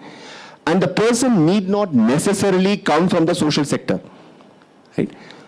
These two. But, therefore, what do you look for? Which I think over the last 8 years, I've racked my brains a lot, right? Who are those people? How do you find them, etc.? And I will only share very briefly what is it that we went through and whatever little applications are useful for you can get. I think the first one is independent of their background, really drilling into why do they want to do this, right? And I don't have a perfect answer, but I have several examples of not very good answers. I don't know what is the right answer, but I still know what are not the right answers, right, in some sense. And I'm sure you would have heard this, particularly during COVID. Are you going to record this entire session, sir? Are you going to post it? Please ask me permission before you're posting it. Right? So, anyway, I'm sorry? Live streaming to whom? Okay. No, it's all right. I mean, those things I should have thought about 13 years back. It's too late for me now. Anyway, I think my point is, why do they want to do this? Like, for example, in COVID, I'm assuming that you would have heard many people say, oh, I saw the plight of migrants walking back to their hometowns on TV. It was deeply disturbing. I think it's time for me to contribute to nation building and give something back to the community. How many of you have heard this from people who may be seeking a job in your organization? Not a lot. Maybe you were not hiring, right? I've certainly heard this a lot, right? But I think that's a great place to start with. But when the rubber hits the road, when things have to be actually happening, it's a very different ball game. All right. So truly understanding why they want to do this and spending a lot of time on that, going deeper, is a very, very big learning. Secondly, ability to roll up the sleeves and get the job done. All right. Not being in an advisory sort of a role. Oh, I will come and help you with fundraising. नहीं, आप proposal लिखोगे, आप Excel sheet में budget बनाओगे, right? Will you write those emails saying that you have sent 5 emails, there is no response? Will you send the email for the 6th time also? These are things about getting down to business and doing the things, all right? Those are things that are important, all right? When a person who is struggling to saying, sir, I have sent your team member will come and say, sir, I have sent a lot of LinkedIn messages. I can see the green dot, but the person is not responding. What should I do? Keep trying is not an answer. That's not a great sign of a great manager. Can you come and do something that will make the person respond? All right. So I think it's important to say how resilient can you be in order to do this. And I can share with you the last question that I ended up asking to my first 4 people who joined the team. So when I started, I was alone. I was the one-person fundraising team. I didn't have a team. The first 4 people who recruited, incidentally, I don't know if it is a happy coincidence or if it is very common, all 4 were women. 4 of the best people that I have worked with in my entire professional life, right? Not because they're excellent fundraisers, right? Not one of them came with any sort of background in fundraising. Not one person. The first person, when she wrote the first email to a donor, this was the email. I remember it because she was sitting right next to me. Ma'am, what's your name? Regina, right? So I knew the person was Regina, but the email says, hi, I am so-and-so. I would like to meet you to share about the organization. Please let me know. No. You can't write such. I mean, I'm sure the intent was not bad, right? But these are not, because she had absolutely no idea. She's never been in the business side of things. How do you write an email? How should it end? No idea, right? Sending these emails. But my last question to them in the interviews before we rolled out the offer letter was, and all of them were, a couple of them were 24 years old, and the remaining 2 were 28, 29. Particularly to the 2 24-year-old girls who joined the organization. One came from Delhi. She was relocating from Delhi. The other girl was relocating from Dubai. She was born, brought up in Dubai. Has no idea about India. The parents are all from India, but then not lived experience of India. And you're 24. My last question to them before we shook hands was, the next 2 years, guys, you will have to see this face for 14 hours a day. If your answer to that question is yes, please join. If not, please don't join.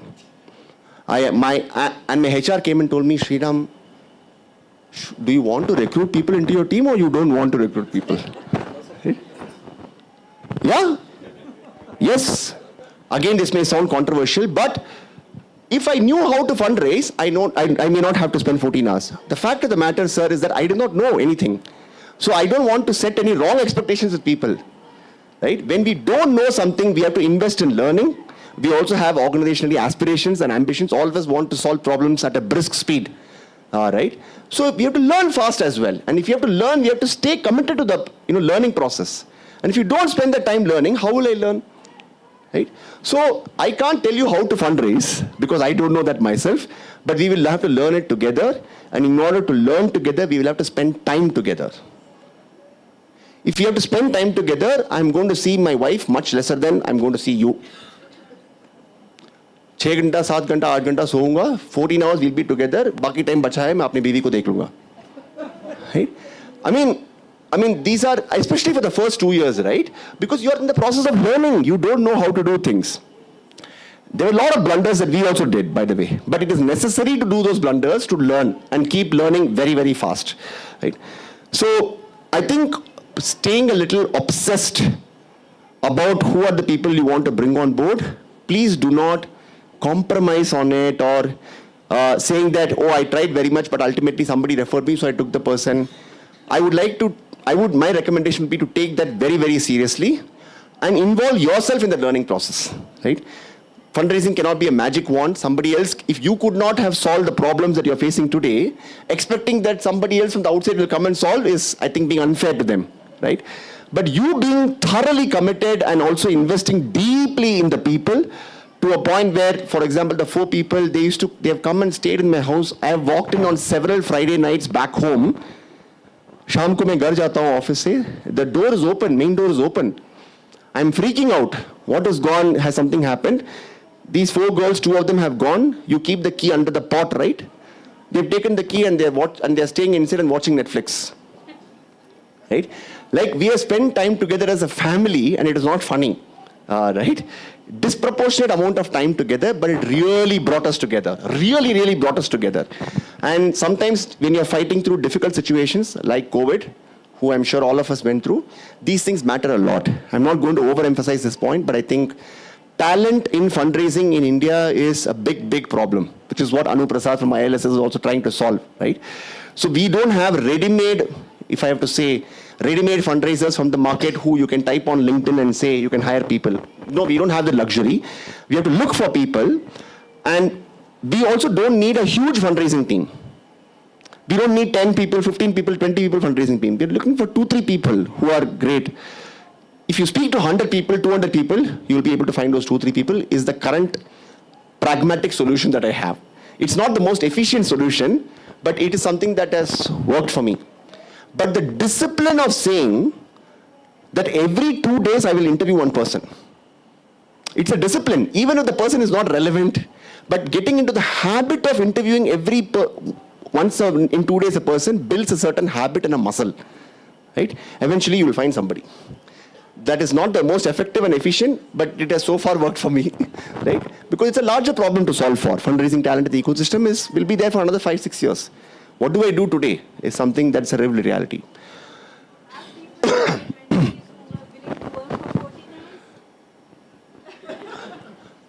On the contrary, I think people in their 20s are more willing to do that than people in their 50s. Yes. Right?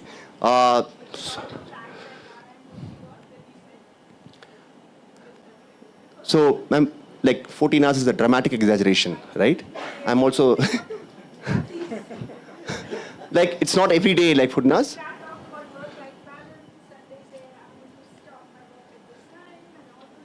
Yeah. No, I understand that. Which is why... Actually, if you go back to your own career, you would have seen that you have spent that kind of time to be where you are today. I mean, you talk to anybody. Okay, so now yeah. The new thing that's come up with the children is work-life balance and all that. See, work-life balance is more of a mind thing, right? Yeah? Would you like to say something? But briefly, please. Look, nothing to add on. Like, I'm from the age group of 24, and I recently joined to the fundraising team of Gunj. So it's a big team of experienced people, and I'm like a newborn baby to the team now. So that's why even I've come to attend the session, because I know that I need to learn more things about this. So, and even I'm also ready to invest my time apart from the working hours. I'm sorry. Yeah.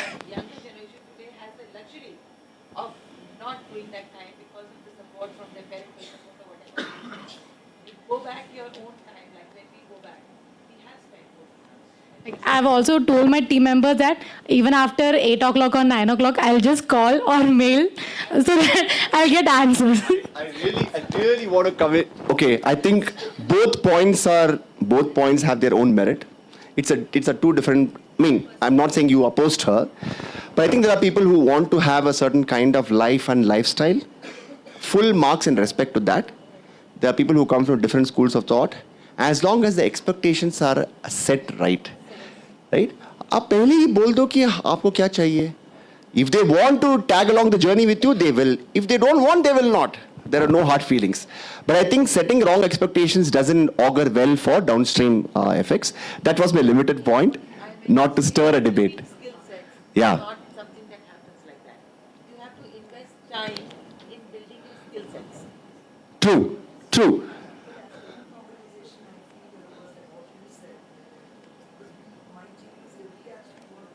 together for something or both was our office. Yeah. So I've seen that if you're able to drag them in and they are at the center of the movement, Yeah. then I don't think Yeah. Yeah, I think, I mean, different styles, different leaders have different styles, different organizations have different kind of ambitions, right? Some organizations might be super ambitious and say, hey, this is what we want to do, so let's work backwards and see how we need to do things. I think all styles are okay as long as both the parties are aligned. Yeah. Yeah. Yeah. Yeah.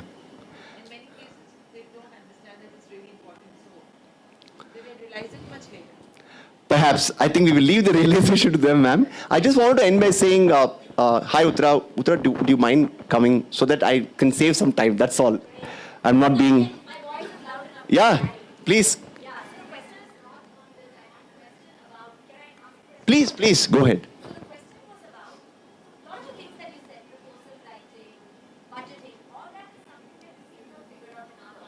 Sure. Sure.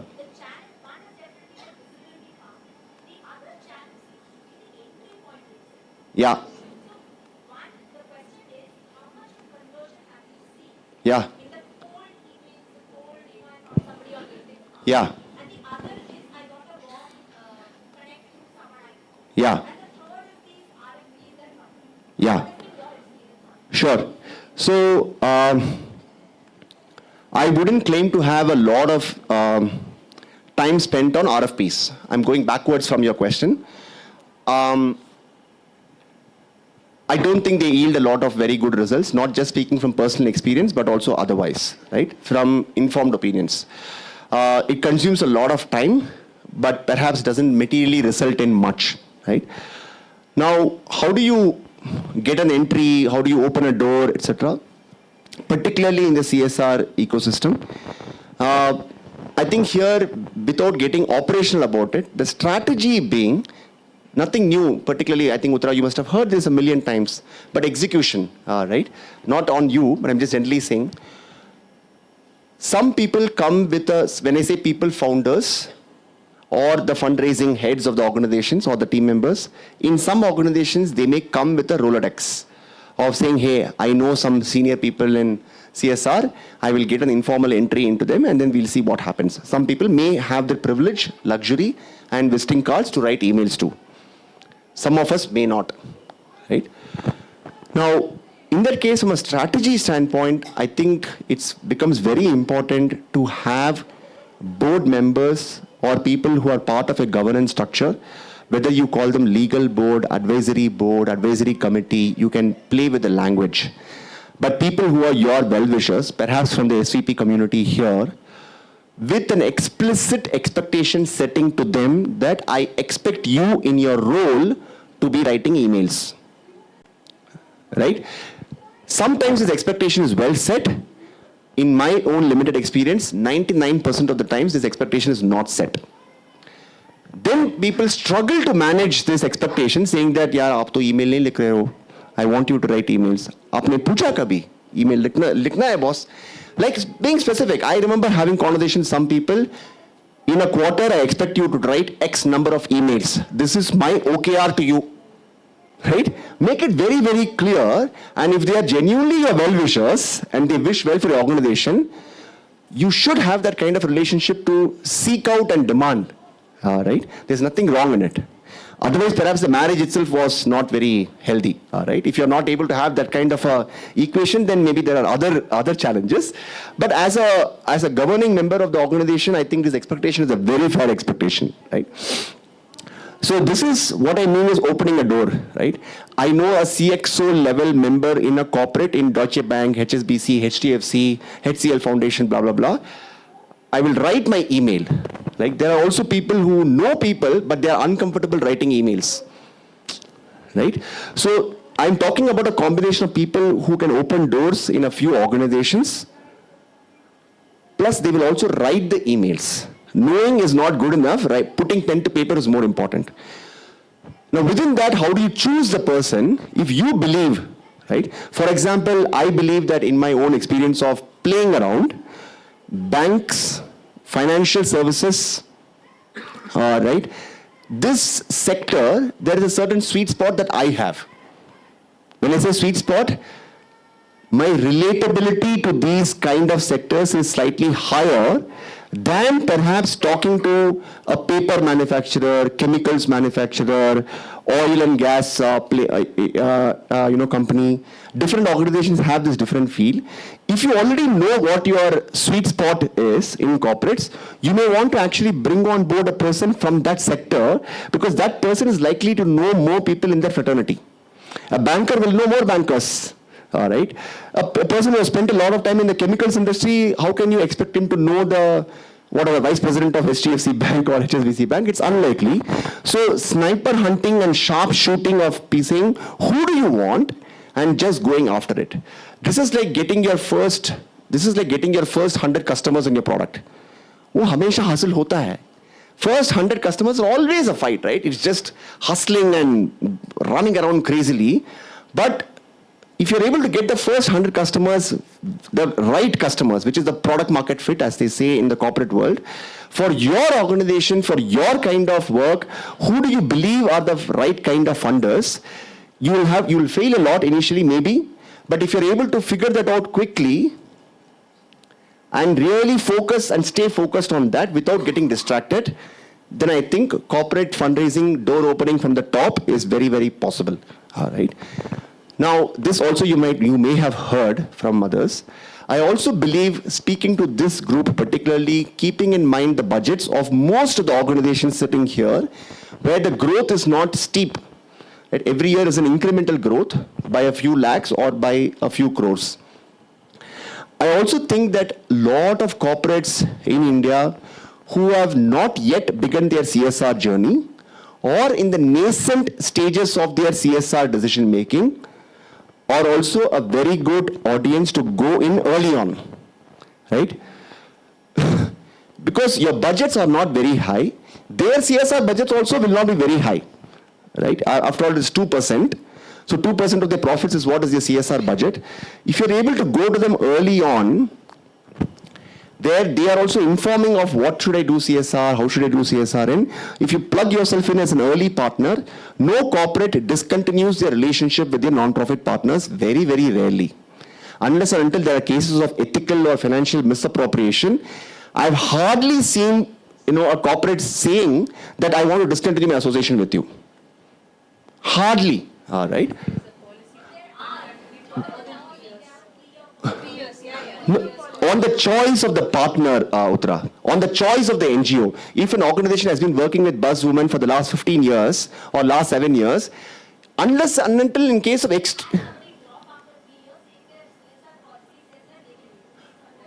Yes, no, I agree that there are. I'm saying percentage terms. Out of 100 organizations, perhaps there are 3 or 4, but those are certainly not the majority, right? Right. Yeah. Yeah. I'm sure Goonj has been supported by CSRs for now decades now, I'm sure. All right. So very rarely do they shift their non-profit partners. Why is more important? I mean, again, to go back to, I didn't mean to get, personal. See, if you have to think about it from their standpoint, it's an administrative hassle for them. I will have to get rid of one partner, I have to select new partners, I have to do the due diligence again, administrative costs, I have to hire one person to do that, or I have to hire an agency to do that. I mean, this is all extra load of work for them, which very few people want to do, so why will they do it? As long as you're a good non-profit, doing good work, doing things on time in a professional manner, nobody wants to change. So if you are getting into if you're one among the first NGO participants with a new CSR, given your budgets right now, I think it's a good play to have, right? 1 second, ma'am. The reason, that doesn't mean you should not go to a HDFC bank or, HDFC bank's annual CSR outlays today about 1,000 crores, right? Oh, they have a lot of money, so let me go to HDFC bank. I mean, I'm not saying it's a bad thing, right? But by the time you get a meeting with HDFC bank, pasina chut jayega. It becomes very difficult, right? Now that effort, can you channel it instead of traveling to Bombay every single time? In Bangalore, there are so many corporates, right? Our office is on the outer ring road. I often tell, in the initial days, I used to say, Shriram, we will prepare an Excel sheet. In the Excel sheet, there'll be 200 rows, then LinkedIn contacts, then designations, annual CSR budget, all of this analysis. The young people like you, it's so super enthusiastically they will come and do it. What do I do with this? Okay, Excel sheet looks very neat and very nice, but funds are not going to come out of this. Bhagna barta hai, madam. ऐसे नहीं होता है, right? Bhagna means not in a, I don't mean to trivialize it, right? But we have to be a little smarter. On outer ring road, there are so many companies. Just walk in here. Instead of building this Excel sheet, just go and meet people in person. There is no substitute for that yet. There are some people who have become comfortable with having virtual interactions. But even if they are okay, I still insist on meeting people in person. All right.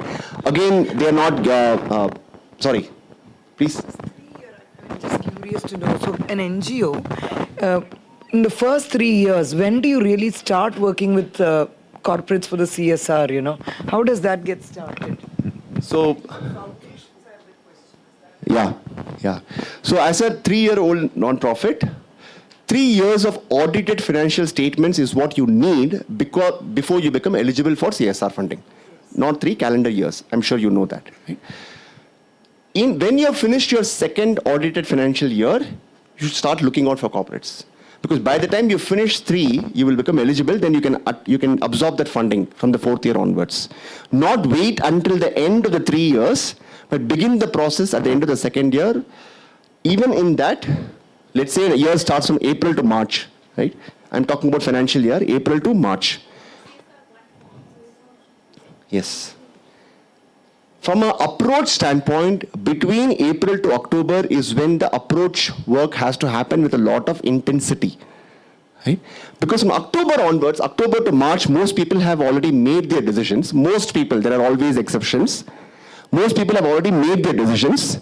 Then it gets into due diligence, send me this, send me that, send me this proposal, this format, let's get into an agreement, legal review. By the time the money hits your bank account, it's Jan or February. Right? So April to October, you have to be out there in Bombay, Delhi, Bangalore, Chennai, Hyderabad, actually putting your face in front of donors. Right? That activity has to happen with an enormous amount of diligence and predictability. All right? Not as a good to have, as a must have. Right? Some people feel that this requires a certain sales mentality, right? Business development mentality. Oh, so therefore I will get this person from the corporate who's been heading sales. All right? I've not seen that extrapolation or correlation always work out. Right? If it works out, you're lucky. That is not, again, a necessary condition for you to do this, because I genuinely believe that it is more business development, muscle and skin set that we need to wear in CSR, and not a sales mindset. Sales and business development are different as well. I think it is more business development than sales. Yes. We just had this question of how are cold calls considered? Like, whenever we do these cold calls, walk into a company, they don't take you seriously. When you do a due diligence, and as you said, someone opens the door, then it's much better. I mean, that. Can you pass them? So we've had 2 situations where there's been an acquisition, right? And we've had, really good relationships with the CSR person, and then that person's been ousted, and whatever portfolio they've had has been, discontinued. Now, question is it, should we give it a cooling time, and then does it make sense to go back, or no?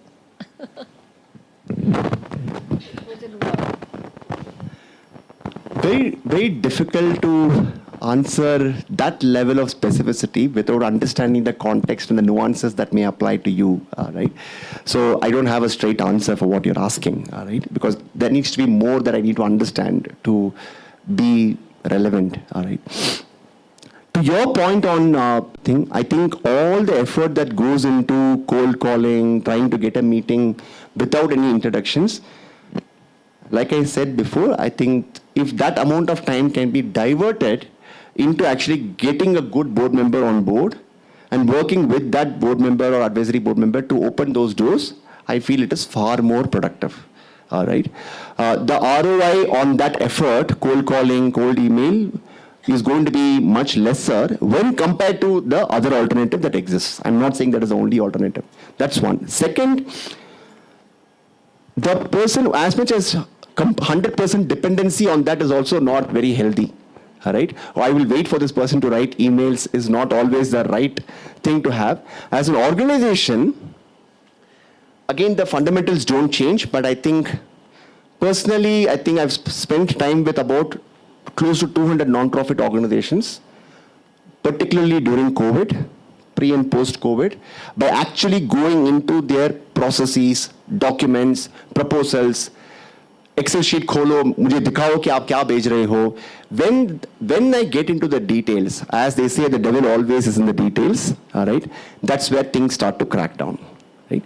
So when I say the discipline beyond the reliance on the board member, for example, one example of that thing, we all travel extensively for the purpose of fundraising, whoever is doing fundraising. So if you're in Bangalore, it's a 55-kilometer drive to the airport. There's a lot of time, right? You're on your mobile phone and LinkedIn is there.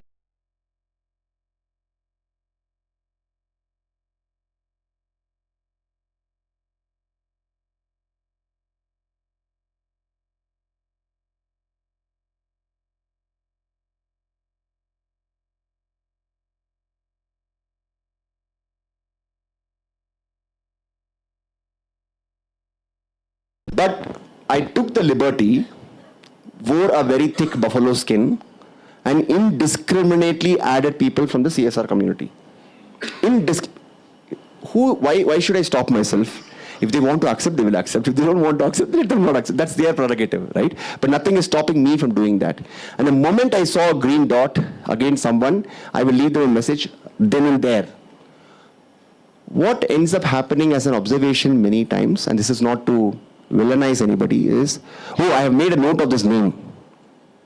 I will go back home, I will prepare an Excel sheet, then I will send an email draft, send it to my manager, get their approval. By this time this happens, the 48 hours is gone. Abhi bejo yaar.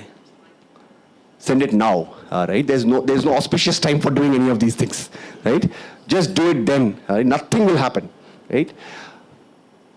The mindset that, this is just one example, but the mindset generally is the way we feel, the way we treat normal human relationships in life. I see a lot of parallels in fundraising. As an example, this audience profile is slightly different. There are several non-profits that the nudge incubates and accelerates. Right? Right Walk here. Oh, Right Walk is not. Okay. There are several non-profits that we incubate and accelerate. Young non-profits between 3 to 5 years. Right? Yeah, take a fake. Recently I've tried, because all of them are like, when they join the incubation, they're between 28 to 35 years old, the founder, average. So they're in an age where I also used to find them relatable. Now I'm 40, right? How do you start dating? You download a Tinder, you create a profile, you find matches. If there is a match, you don't wait 72 hours to send a message, you do it then and there. That may not be the right relevance for this audience, but for example, in our case, things work, emotions, egos, etc. Oh, suppose for example, if both of us are very good friends, we've known each other for a very long time, right? And her sister is getting married, right? And I'm coming to know about that marriage from somebody else and not her, I do feel bad, isn't it? And then I say, हाँ मिला था invitation, लेकिन इनसे तो नहीं मिला. किसी और से पता चला कि मुझे उनकी सिस्टर का शादी हो रही है. The same thing happens. Exactly the same thing happens. Who writes the email? Whose inbox is it going it from? Why am I not CC'd? Should I be CC'd? Everybody, all of us, I think, human beings want a sense of certain validation. We all want to feel good. We all want to feel valued. I think fundamentally understanding this at a relationship level, instead of looking at it as fundraising, I need to raise money, it's a transaction, check likhna hai. These are byproducts of the input that goes into it. I think if the input is very, very carefully thought out and understood at a very human level, B2B, raising money from institutions, is primarily a relationship building and managing exercise. Fundraising is a byproduct of that, right? Many people go to conferences, events, summits, etc. And if you do that more, you'll find the same people. For example, me and Arun meet more in such events than we actually meet in person. Right? Unki office Domlur mein hai, we live in Martali. I've never gone to his office. But we meet so much in these events. All right? But how do you make these events productive? That is also an art and science. Right? I will go and meet all the 100 people who have come to the event. Why? Before going to the event, studying who is going to come. Okay, here are the 4 or 5 people I feel will be meaningful and relevant to me. I'm just going to spend my time with them. Like very simple things of being efficient and smart and very targeted about this actually helps, right? Like I said, and styles could be different. You might know Atul, who is the founder and CEO of The Nudge. He could write many emails, I did not. Like I said, I do not know anybody. So I will be people inside the organization, oh, you are a sniper hunter. Like, I will really focus. I won't write 100 emails, but I will write 10 and I will solicit a response. To answer Uttara's earlier question, when we do these basics right?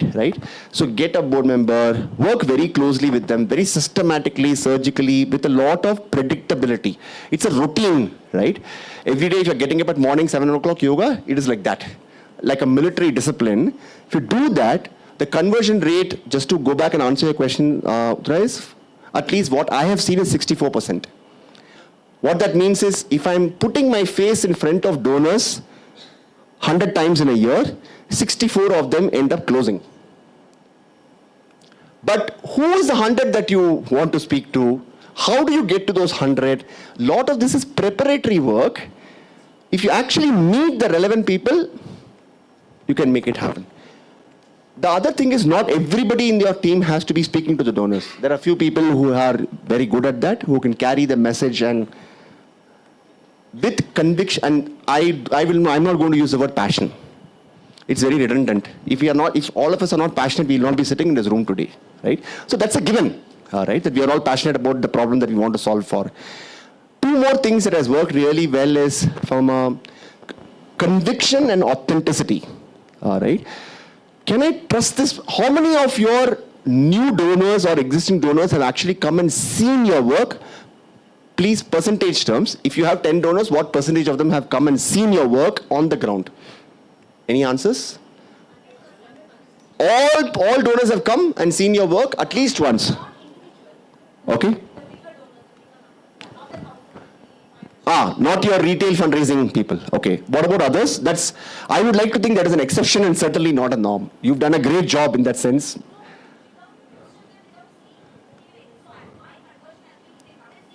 Yeah. Yeah, that is true. That is true. Yeah. Sir hasn't spoken, ma'am. I do want to give a yes.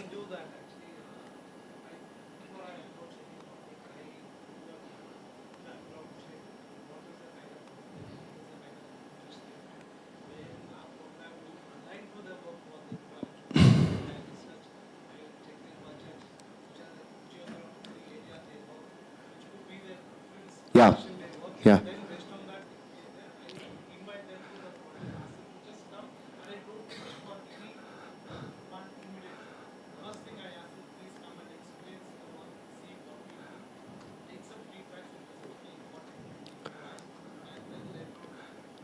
Very good thing to do.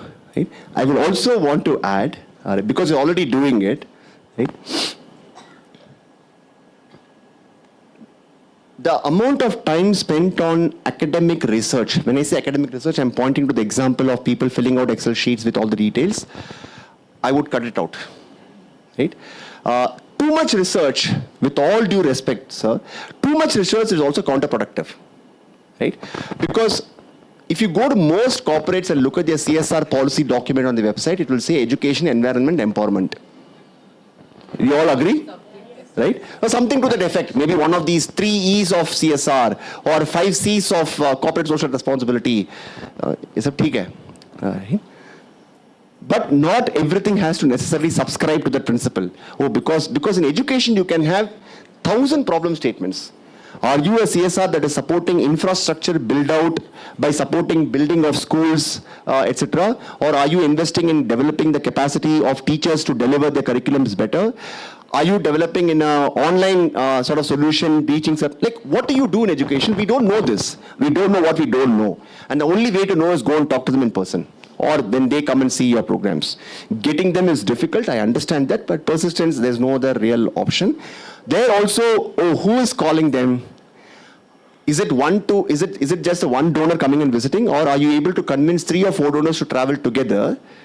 Because please understand, I feel that even the donor community, just like how I was talking about, like Arun and my example now, the donor community also doesn't meet each other very often.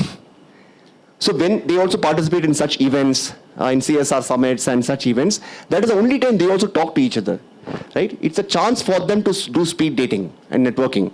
So if they can do that through your organization's visit, so be it. It's not that all the time is going to go there, but you can orchestrate a visit in such a manner that you're coming on, you're bringing 3-4 funders, because when one sees, oh, they're also interested in your program, it builds credibility, it builds confidence, all right? Credibility building, confidence building is, again, extremely important because that reinforces the fact that you're an authentic organization who I can trust my money with. Impact of the program, outcome, output, all that is later. But first they have to trust you, all right? So authenticity and conviction in the person who is presenting the work, supremely important. Now, again, how you design the organization towards that. For example, and it is not one thumb rule, all right? For example, the way I look at it, at the nudge, is that when you're in the fundraising team, you're in service of the program. And please be aware of it. ज़्यादा hero heroine बनने की कोई ज़रूरत नहीं है, right? I exist in the organization to support the outstanding work that is done by the program teams. That's it. What that means from an organizational design is that it is inside out fundraising, not outside in fundraising. Which means because tomorrow a donor says, I'll give you 5 crores, but please do this project in this area. We're not going to do it. I'm sure many of them will not want to do it. But I'm just saying that that design and organizational design and culture is important, that you are in service of the program team. So you're raising money for what your organization and your program teams believe is the right thing to do. That doesn't mean that the donor community will always resonate with it, but it is the fundraising team's job to convince them, right? And the convincing is not necessarily a function of the CSR policy documents, is my limited point, right? People change, people are very welcome to be educated, informed, provided we know the art and science of how to do that. It's more often not in the how and not in the what of things, right? The other thing is, as a healthy ratio, if you have let's say 10 corporate donors today who are supporting you with different quantum of funding, as a health, your existing partners, taking a target to say that your existing partners should grow year on year 20% is a good target to take. If a corporate is giving you 1 crore today, next year they should give you 1.2 crores. Bare minimum 1 crore, if not 1.2 crores. Now, is it 20%, is it 10%? I mean, 20% I think is a very, very healthy, ambitious one. It may turn out to be 10% at a portfolio level. Not every partner will grow at 20%, but as a portfolio, can you grow? Keep growing at 20%. That needs to happen because only the increase in the quantum of funding is telling you a very clear signal that the organization wants to commit more to you because they like the good work that you're doing. Otherwise, it will become a little stagnant. If I go back now to the earlier point of smaller CSRs versus larger CSRs, again, what I've seen is among the large CSR organizations, I'm talking about corporates with a very big CSR budget, there is an increasing trend among those organizations to consolidate their portfolio, which means in the last 10 years, if I've been spending my 100 rupees and giving that 100 rupees to 20 organizations, each getting 5 rupees, today I want to give that 100 rupees to 5 organizations, but I want to give 20 rupees each, right? This is becoming more and more common, particularly in the last 5-6 years, Again, the reason being that I want to minimize my work, right? Every new partner is so much more paperwork, reporting, etc., etc. So I want to make my life a little simpler and easier. And the last 10 years have informed me who are those organizations in India that I can take a bet on, right? Who have the absorption capacity. So now they start looking at the budgets. All right. What is your last year's budget? Just 1 second. What is your last year's budget? What will your next year's budget be? And are you going to be a sizable, meaningful partner for me? Otherwise, yaar, hamara khel thoda alag hai. All right. So again, which is why I came back to the point of if your budgets are not steeply increasing or exponentially increasing, it might make sense or a good attempt would be to go after the newer ones and you can grow along with them. All right. Maybe getting a meeting with them, etc., may not be as difficult as the bigger ones as well, right? Maybe they will be more responsive on LinkedIn. I've given my shot. I'm not talking out of thin air, and there is an element of truth to what I've tried that myself, all right? Yes, ma'am. Yeah. Yeah. I don't know, frankly, any thumb rule that actually works that way. I believe in more focus than diversity. So because as an organization, it's very difficult to develop a muscle of, I know people who can raise money from corporates, I know people who can raise money from foundations and HNIs. It takes time, right? Great point. I'll come to that. So again, by design, all programmatic funding. So if your organization has 3-4 programs, nutrition, early childhood healthcare, migrant support centers, whatever that might be, these are programmatic costs. All programmatic costs should be covered by CSR. And programmatic costs involve include the salaries of people who are running those programs. And I specifically want to call this out because during COVID, I realized this shockingly, that many non-profit organizations, when I opened up their Excel sheets, there is a column, there is a line that says miscellaneous or management expenses, and that is very hefty, 15%, 20%. And therefore the question to me was, but Sriram, I have a management expense of 20%, corporates have a ceiling of 5 to 10% in their overheads, how do I support my salaries of other program people? When I actually double-clicked and went more, they have included let's say that there is a program director or a program manager who is actually running the program on the ground. Unka jo salary hota hai, that salary is being shifted into the management expense. Why? That person is directly running your program. The cost should be billed to the CSR. So it is not about CSR's willingness or unwillingness to pay. It is about how we do the budgeting exercise. All right. I visibly notice this and with a vast majority of them, right? And then they struggle with raising unrestricted funding. So one is that all 100% of your costs that are including people, travel, rent, laptops, everything, anything that you can bill to the program, anything that you can say is being used for the program should be billed to the program, and that funding should ideally come from corporates because they're very comfortable with it. Very comfortable with it, right? Any funding that is required for upfront investments, let us say for the next 2 years, you want to invest in some technology requirements for your organization, you want to buy a license, you want to hire a technology person into the organization, you want to hire a marketing person, social media person, CopCom person, who may not have a lot of work today, but with time they will have a lot of work. These are upfront investments that you're making in the organization, for which unrestricted funding from foundations are a great channel. People understand this, right? Whether it is in India or outside of India. In India, there are only so many foundations. Aap goom ke Nilakanis, Premjis, this is where you will come back to, right? Umadyar, unfortunately, is no longer in India, right? So there are not too many options in India. But outside of India, very healthy percentage of donors understand this strategic upfront investments that you need to make in order to develop the capacity and capability of your organization, which has no direct bearing on the programs. They are very comfortable with it. But the narrative, how do you write proposals? What is the language? In foundations, the art and science of writing precisely is very important. In most foundations, you will say, please fill this. They don't make you work very hard. They make you think very hard, right? If you're an early stage organization, and in foundations, I would bucket them into 3 different categories. Number 1, is your venture philanthropy firms. All right, I'm talking about US. All right, again in foundations, there are foundations in Europe, there are foundations in APAC. See, there are foundations everywhere. But I do believe focus is important. US is the largest philanthropic capital in the world. Just stay there. Either udhar ghumne ki. I mean, if you get an opportunity, it is okay. If you get an opportunity, there's okay to run after it. But as an inside-out focus, at least I feel just staying focused on US is more than enough. All right. So there are venture philanthropy firms, examples being BRK Foundation, Mulago Foundation. These are all available on the websites. I mean, on public domain, right? They fund early stage ventures, very much like yourself, right?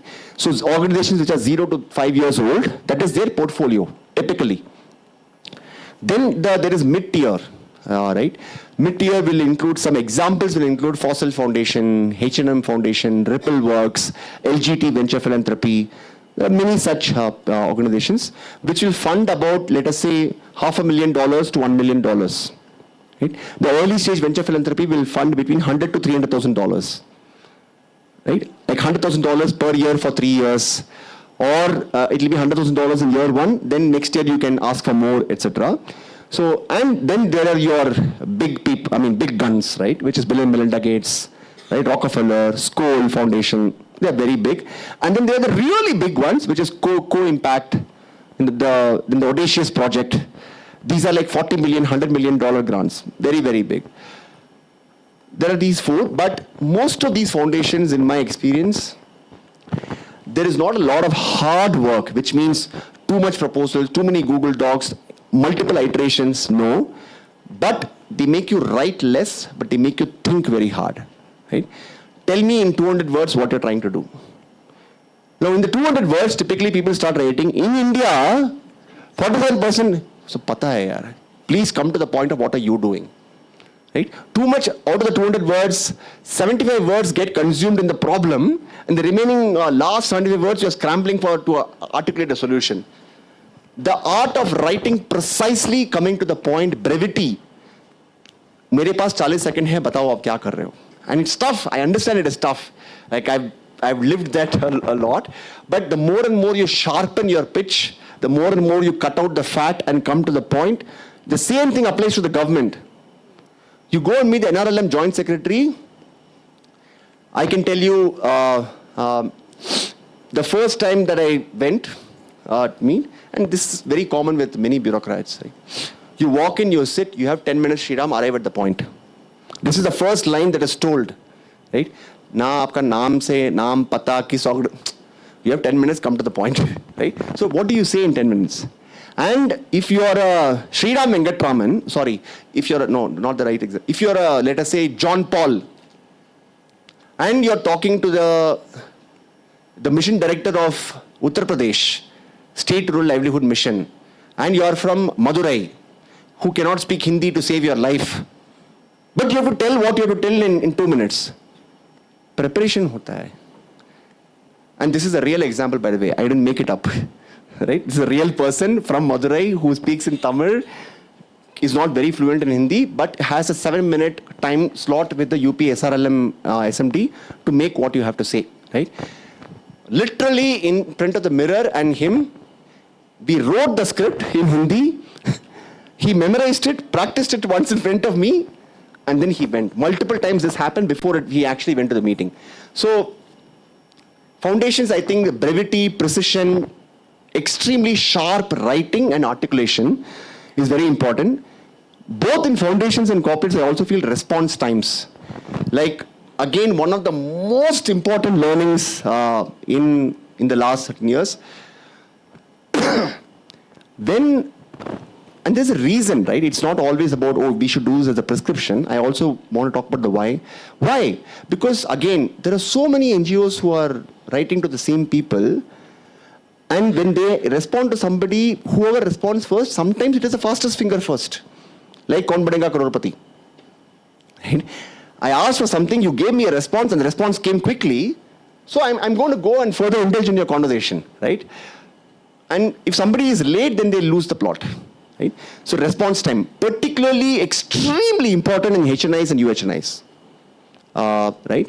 The most valuable commodity among high net worth for high net worth individuals and ultra high net worth individuals happens to be time. Right? And people who are able to utilize their time very well, come to the point quickly, and are able to tell their story in a language which they understand. Not necessarily in a language that you speak, but in a language that they understand. This is common for, again, everybody, whether it is HNIs or corporates or foundations. We have to learn to speak their language, right? For example, we do a lot of work with ultra poor in India.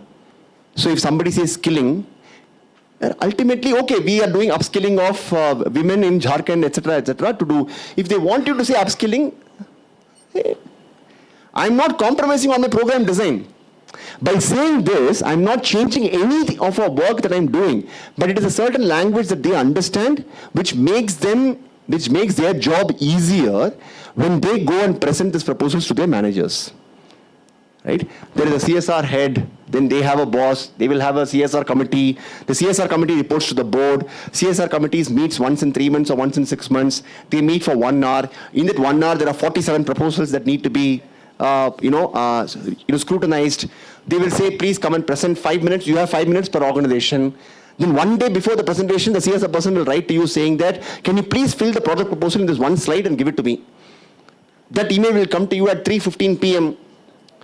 That time your person is not there, but you have to scrap, right? I mean, I'm assuming that all of us have seen this and continue to see this. Preparation is important for that. If you are able to turn around things quickly, this is all input, all right? If response times are faster and if you are able to speak their language, it helps a lot, right? If they want to say social inclusion, financial inclusion, you may be very hard-coded on what you mean by social inclusion. लेकिन ये नहीं है, हम नहीं मानते हैं ये social inclusion. आप compromise कर रहे हो क्या अपना प्रोग्राम नहीं ना? Then sometimes speak their language. The same thing can be expected from the other side also. Yeah, why don't you learn to speak my language? It's an expectation that they also have, right? So it's a mutual exercise in learning. Coming back to the first point, it is not a war, certainly. Right?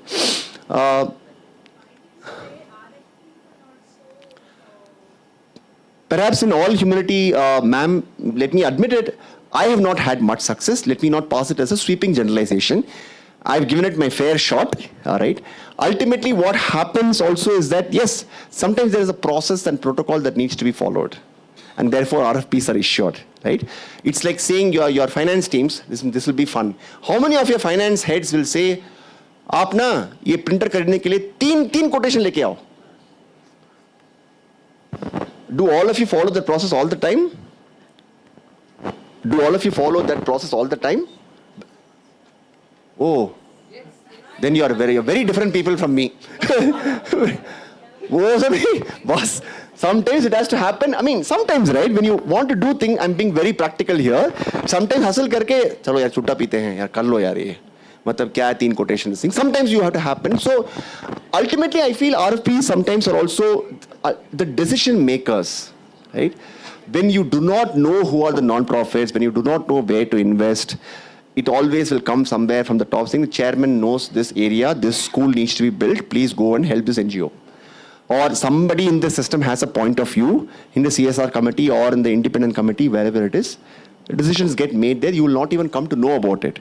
These are things that you need to know, right? And therefore relationship building, dating, speed dating, proposal, shadi karna, all this is important, right? Talking about pets, like why should I know the name of the pet in a couple of my donors' house? But I do. Right? For an entire year, and it is not, by the way, please don't misinterpret this as some quid pro quo or, some, no. It's just at a very humane level, right? You build, there was one person who genuinely felt, she was very keen to support, but her own limitations and constraints in the organization did not allow her to do so. But you have to be in touch, right? अच्छा, इस साल पैसा नहीं आ रहा है, छोड़ दे यार इसको. That doesn't work like that. If it is not this year, maybe next year. But in the process of doing this, in the process of talking to her, I realized that, and we became quite, we came to know each other. And her daughter had a huge problem with mathematics. Like one of those typical things, right? I don't like Max. Why you don't like Max? My Max teacher is not good, right? So, and she was in her class 10. She was going to write her board exams. March was coming up. And we both happened to be from the same city. It was during COVID time. So you're not going to office and you have that little bit of extra time. So I just casually offered in the conversation, I'm happy to take her math tuition. I just said that. Sometimes you say things, right? I just said that she took it seriously. Next day there was a Zoom call arranged between me and that girl.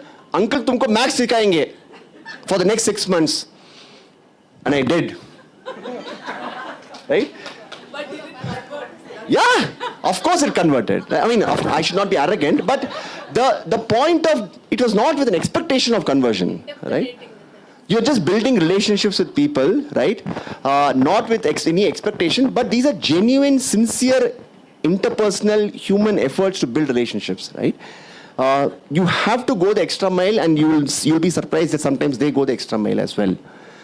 Consistently it has happened. They also take a lot of, without taking specific names, I can give you today now 6 examples of organizations where, because of that one person in the CSR team, that person has stood the ground on behalf of us and has navigated within the organization, right?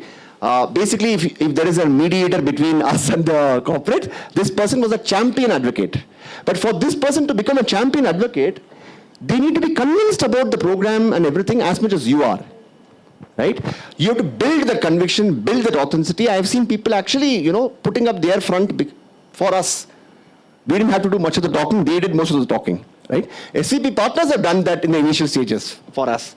Right? Where email they write, they will follow up, etc. And those are not things where you expect something in reciprocation. Those are just genuine, sincere relationships that you build. Right? I want to leave with the last answer. Somebody made the comment on corpus, right? Very, very important point. Somebody here, sorry, I don't, yeah. Okay. What I've seen, interestingly enough, and this is an experiment that I've been running for the last 2 years, and some early results that are predictable, right? Now, I feel that HNIs and UHNIs are a great target audience for building an institutional corpus, right? So, and it is working. Right? So you explicitly ask for corpus funding, which means the MOU or the agreement should say corpus. You take the money. Corpus can be invested in legal instruments that are permissible by law. You can put it in FD. You can't invest in capital markets, but you can put it in FD and all. It gives you an interest of 6 to 7% annually, which over a period of time will take care of your unrestricted funding. Right? This unrestricted funding that many of you spoke about, let's say as a percentage of your organization's budget, if your unrestricted money, let's say funding is 10% or 12%, if you're able to raise upfront corpus, the interest from the corpus over a period of time will take care of this unrestricted funding, which means you no longer have to raise unrestricted funding specifically after a period of time. HNIs are a great audience for it. Right? Even in HNIs, you have to figure out your sweet spot. Like what kind of HNIs are more your kind or your tribe, as your generation would say. I want to find my tribe, right? That's like a thing, right? So who is your tribe? You need to find out your tribe, and those are also a carefully sequenced set of experiments, right? For example, even in the US, there is West Coast and East Coast. There is New York and there is San Francisco, right? As examples. How many of you raise money from the US? If not, then it's not relevant. Okay. Reasonably healthy proportion. Small tidbit, you may have realized this already, but West Coast is extremely entrepreneurial. They are fast in terms of decision making, very, very agile, all right? Very speed philanthropy. Jaldi karna hai mujhe, khicho mat yaar itna lamba choda conversation, jaldi bolo, all right? So, if you're able to, and it has to be simple. US audience needs a very simple pitch. And I have seen nobody better than Safina Hussain do that with ease, right? This, you know what she says? Educate girls, puts girls in school and keeps them there. In 5 words, you have explained what the organization does, right? Simple, crisp, to the point, and very, very understood by the US audience. They don't like complicated stuff. Arrive quickly. So San Francisco, Bay Area, or regions where, because there are so many entrepreneurs there who are sitting on a lot of wealth. All right. Many of them are first generation entrepreneurs who have already had an exit of $100 million, $200 million. Now suddenly they have become rich and they don't know what to do with the money in their lives. So philanthropy becomes a nice way to engage, meaningfully. Their investment thesis is primarily very entrepreneur-led. Can I trust Sriram or not? Right? Do I feel that Sriram is an entrepreneur who I can put money behind? Then I will put money. That's it. New York, on the other hand, East Coast, the profile of the crowd, slightly older, right? These are people like nobody was raising their hand, so I'm continuing. You have to pull the plug on me, Falguni. Right? Yeah. So 2 minutes, I'll wrap up. Yeah.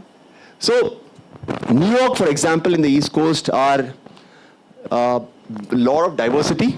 So you'll find investment bankers, financial services, internet, technology, e-commerce, a much more diverse and cosmopolitan set of crowd in New York. In SF, it is mostly Indians and Chinese, all tech. Right? Mostly. Right? The language and the currency is very different. In New York, if you're aggressive, you will get affected. You have to be a little patient. Right? People are older. These are people like perhaps our fathers who have earned the money. Right? Like very hardworking, sincere, have accumulated wealth over a period of time, and they really respect and value money. It's not easy for them. It didn't come easy for them, so they will not give it away easily also. And they are more, a little bit slower, but they are philanthropic. Demonstrated philanthropic intent is already there in the East Coast. West Coast is catching up, but West Coast is much more faster. Right? So if you're looking at the US market, particularly for HNIs, UHNIs to build a corpus, this is something that I've come to understand in the last couple of years. Again, being very clear about, let's say as an example, I'm saying, in the US, I will go everywhere. It's very easy to fall into temptations. Like if you look at Pratham, if you speak to Pratham, every state they have a chapter. Chapter has a president, vice president, treasurer, like very structured, seamless. But it has taken them 28 years to get there. All right. Mr. Madhav Chavan started raising in the money in the US in 1984 when he passed out of University of Chicago. Chicago or Michigan, one of these two. When he founded Pratham. If you look at the Pratham website, it will say 1998 their first office was set up in Houston. But 1998 ke pehle se hi they started raising money from the US. It took them 25 years to get where they are getting through a certain structure which is very road-tracked kind of a structure. So every road track club also you will find a president, vice president, general secretary, treasurer, slightly age-old way of functioning, but they got there. That doesn't mean it has to be the same way now. Today we live in a very different world. Right? So good examples, inspiration, lessons are okay to borrow, but the speed of philanthropy is certainly increasing, particularly in the US and otherwise. So if you're really focused on FCRA funding, you have to keep a certain minimum in your India books as well on FCRA money. So if you're focused on the US, I think again, given the portfolio size and budgets of people in this room, staying focused in one country is enough. If not US, I think Singapore and Dubai are also excellent philanthropic markets. And they don't cost you much. I mean, Singapore is like going from here to Bombay, same distance, same flight duration. You can go one day and come back. You don't have to stay also.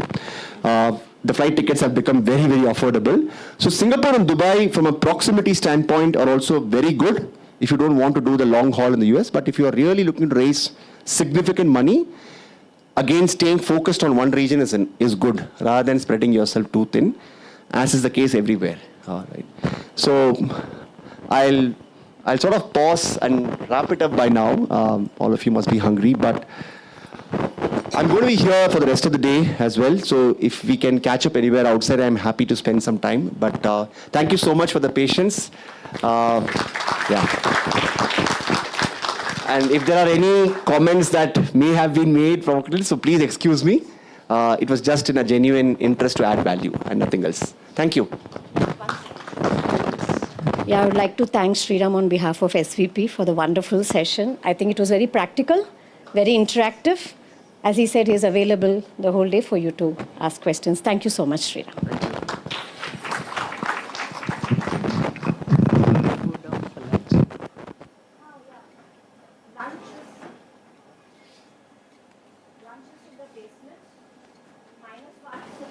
come for lunch.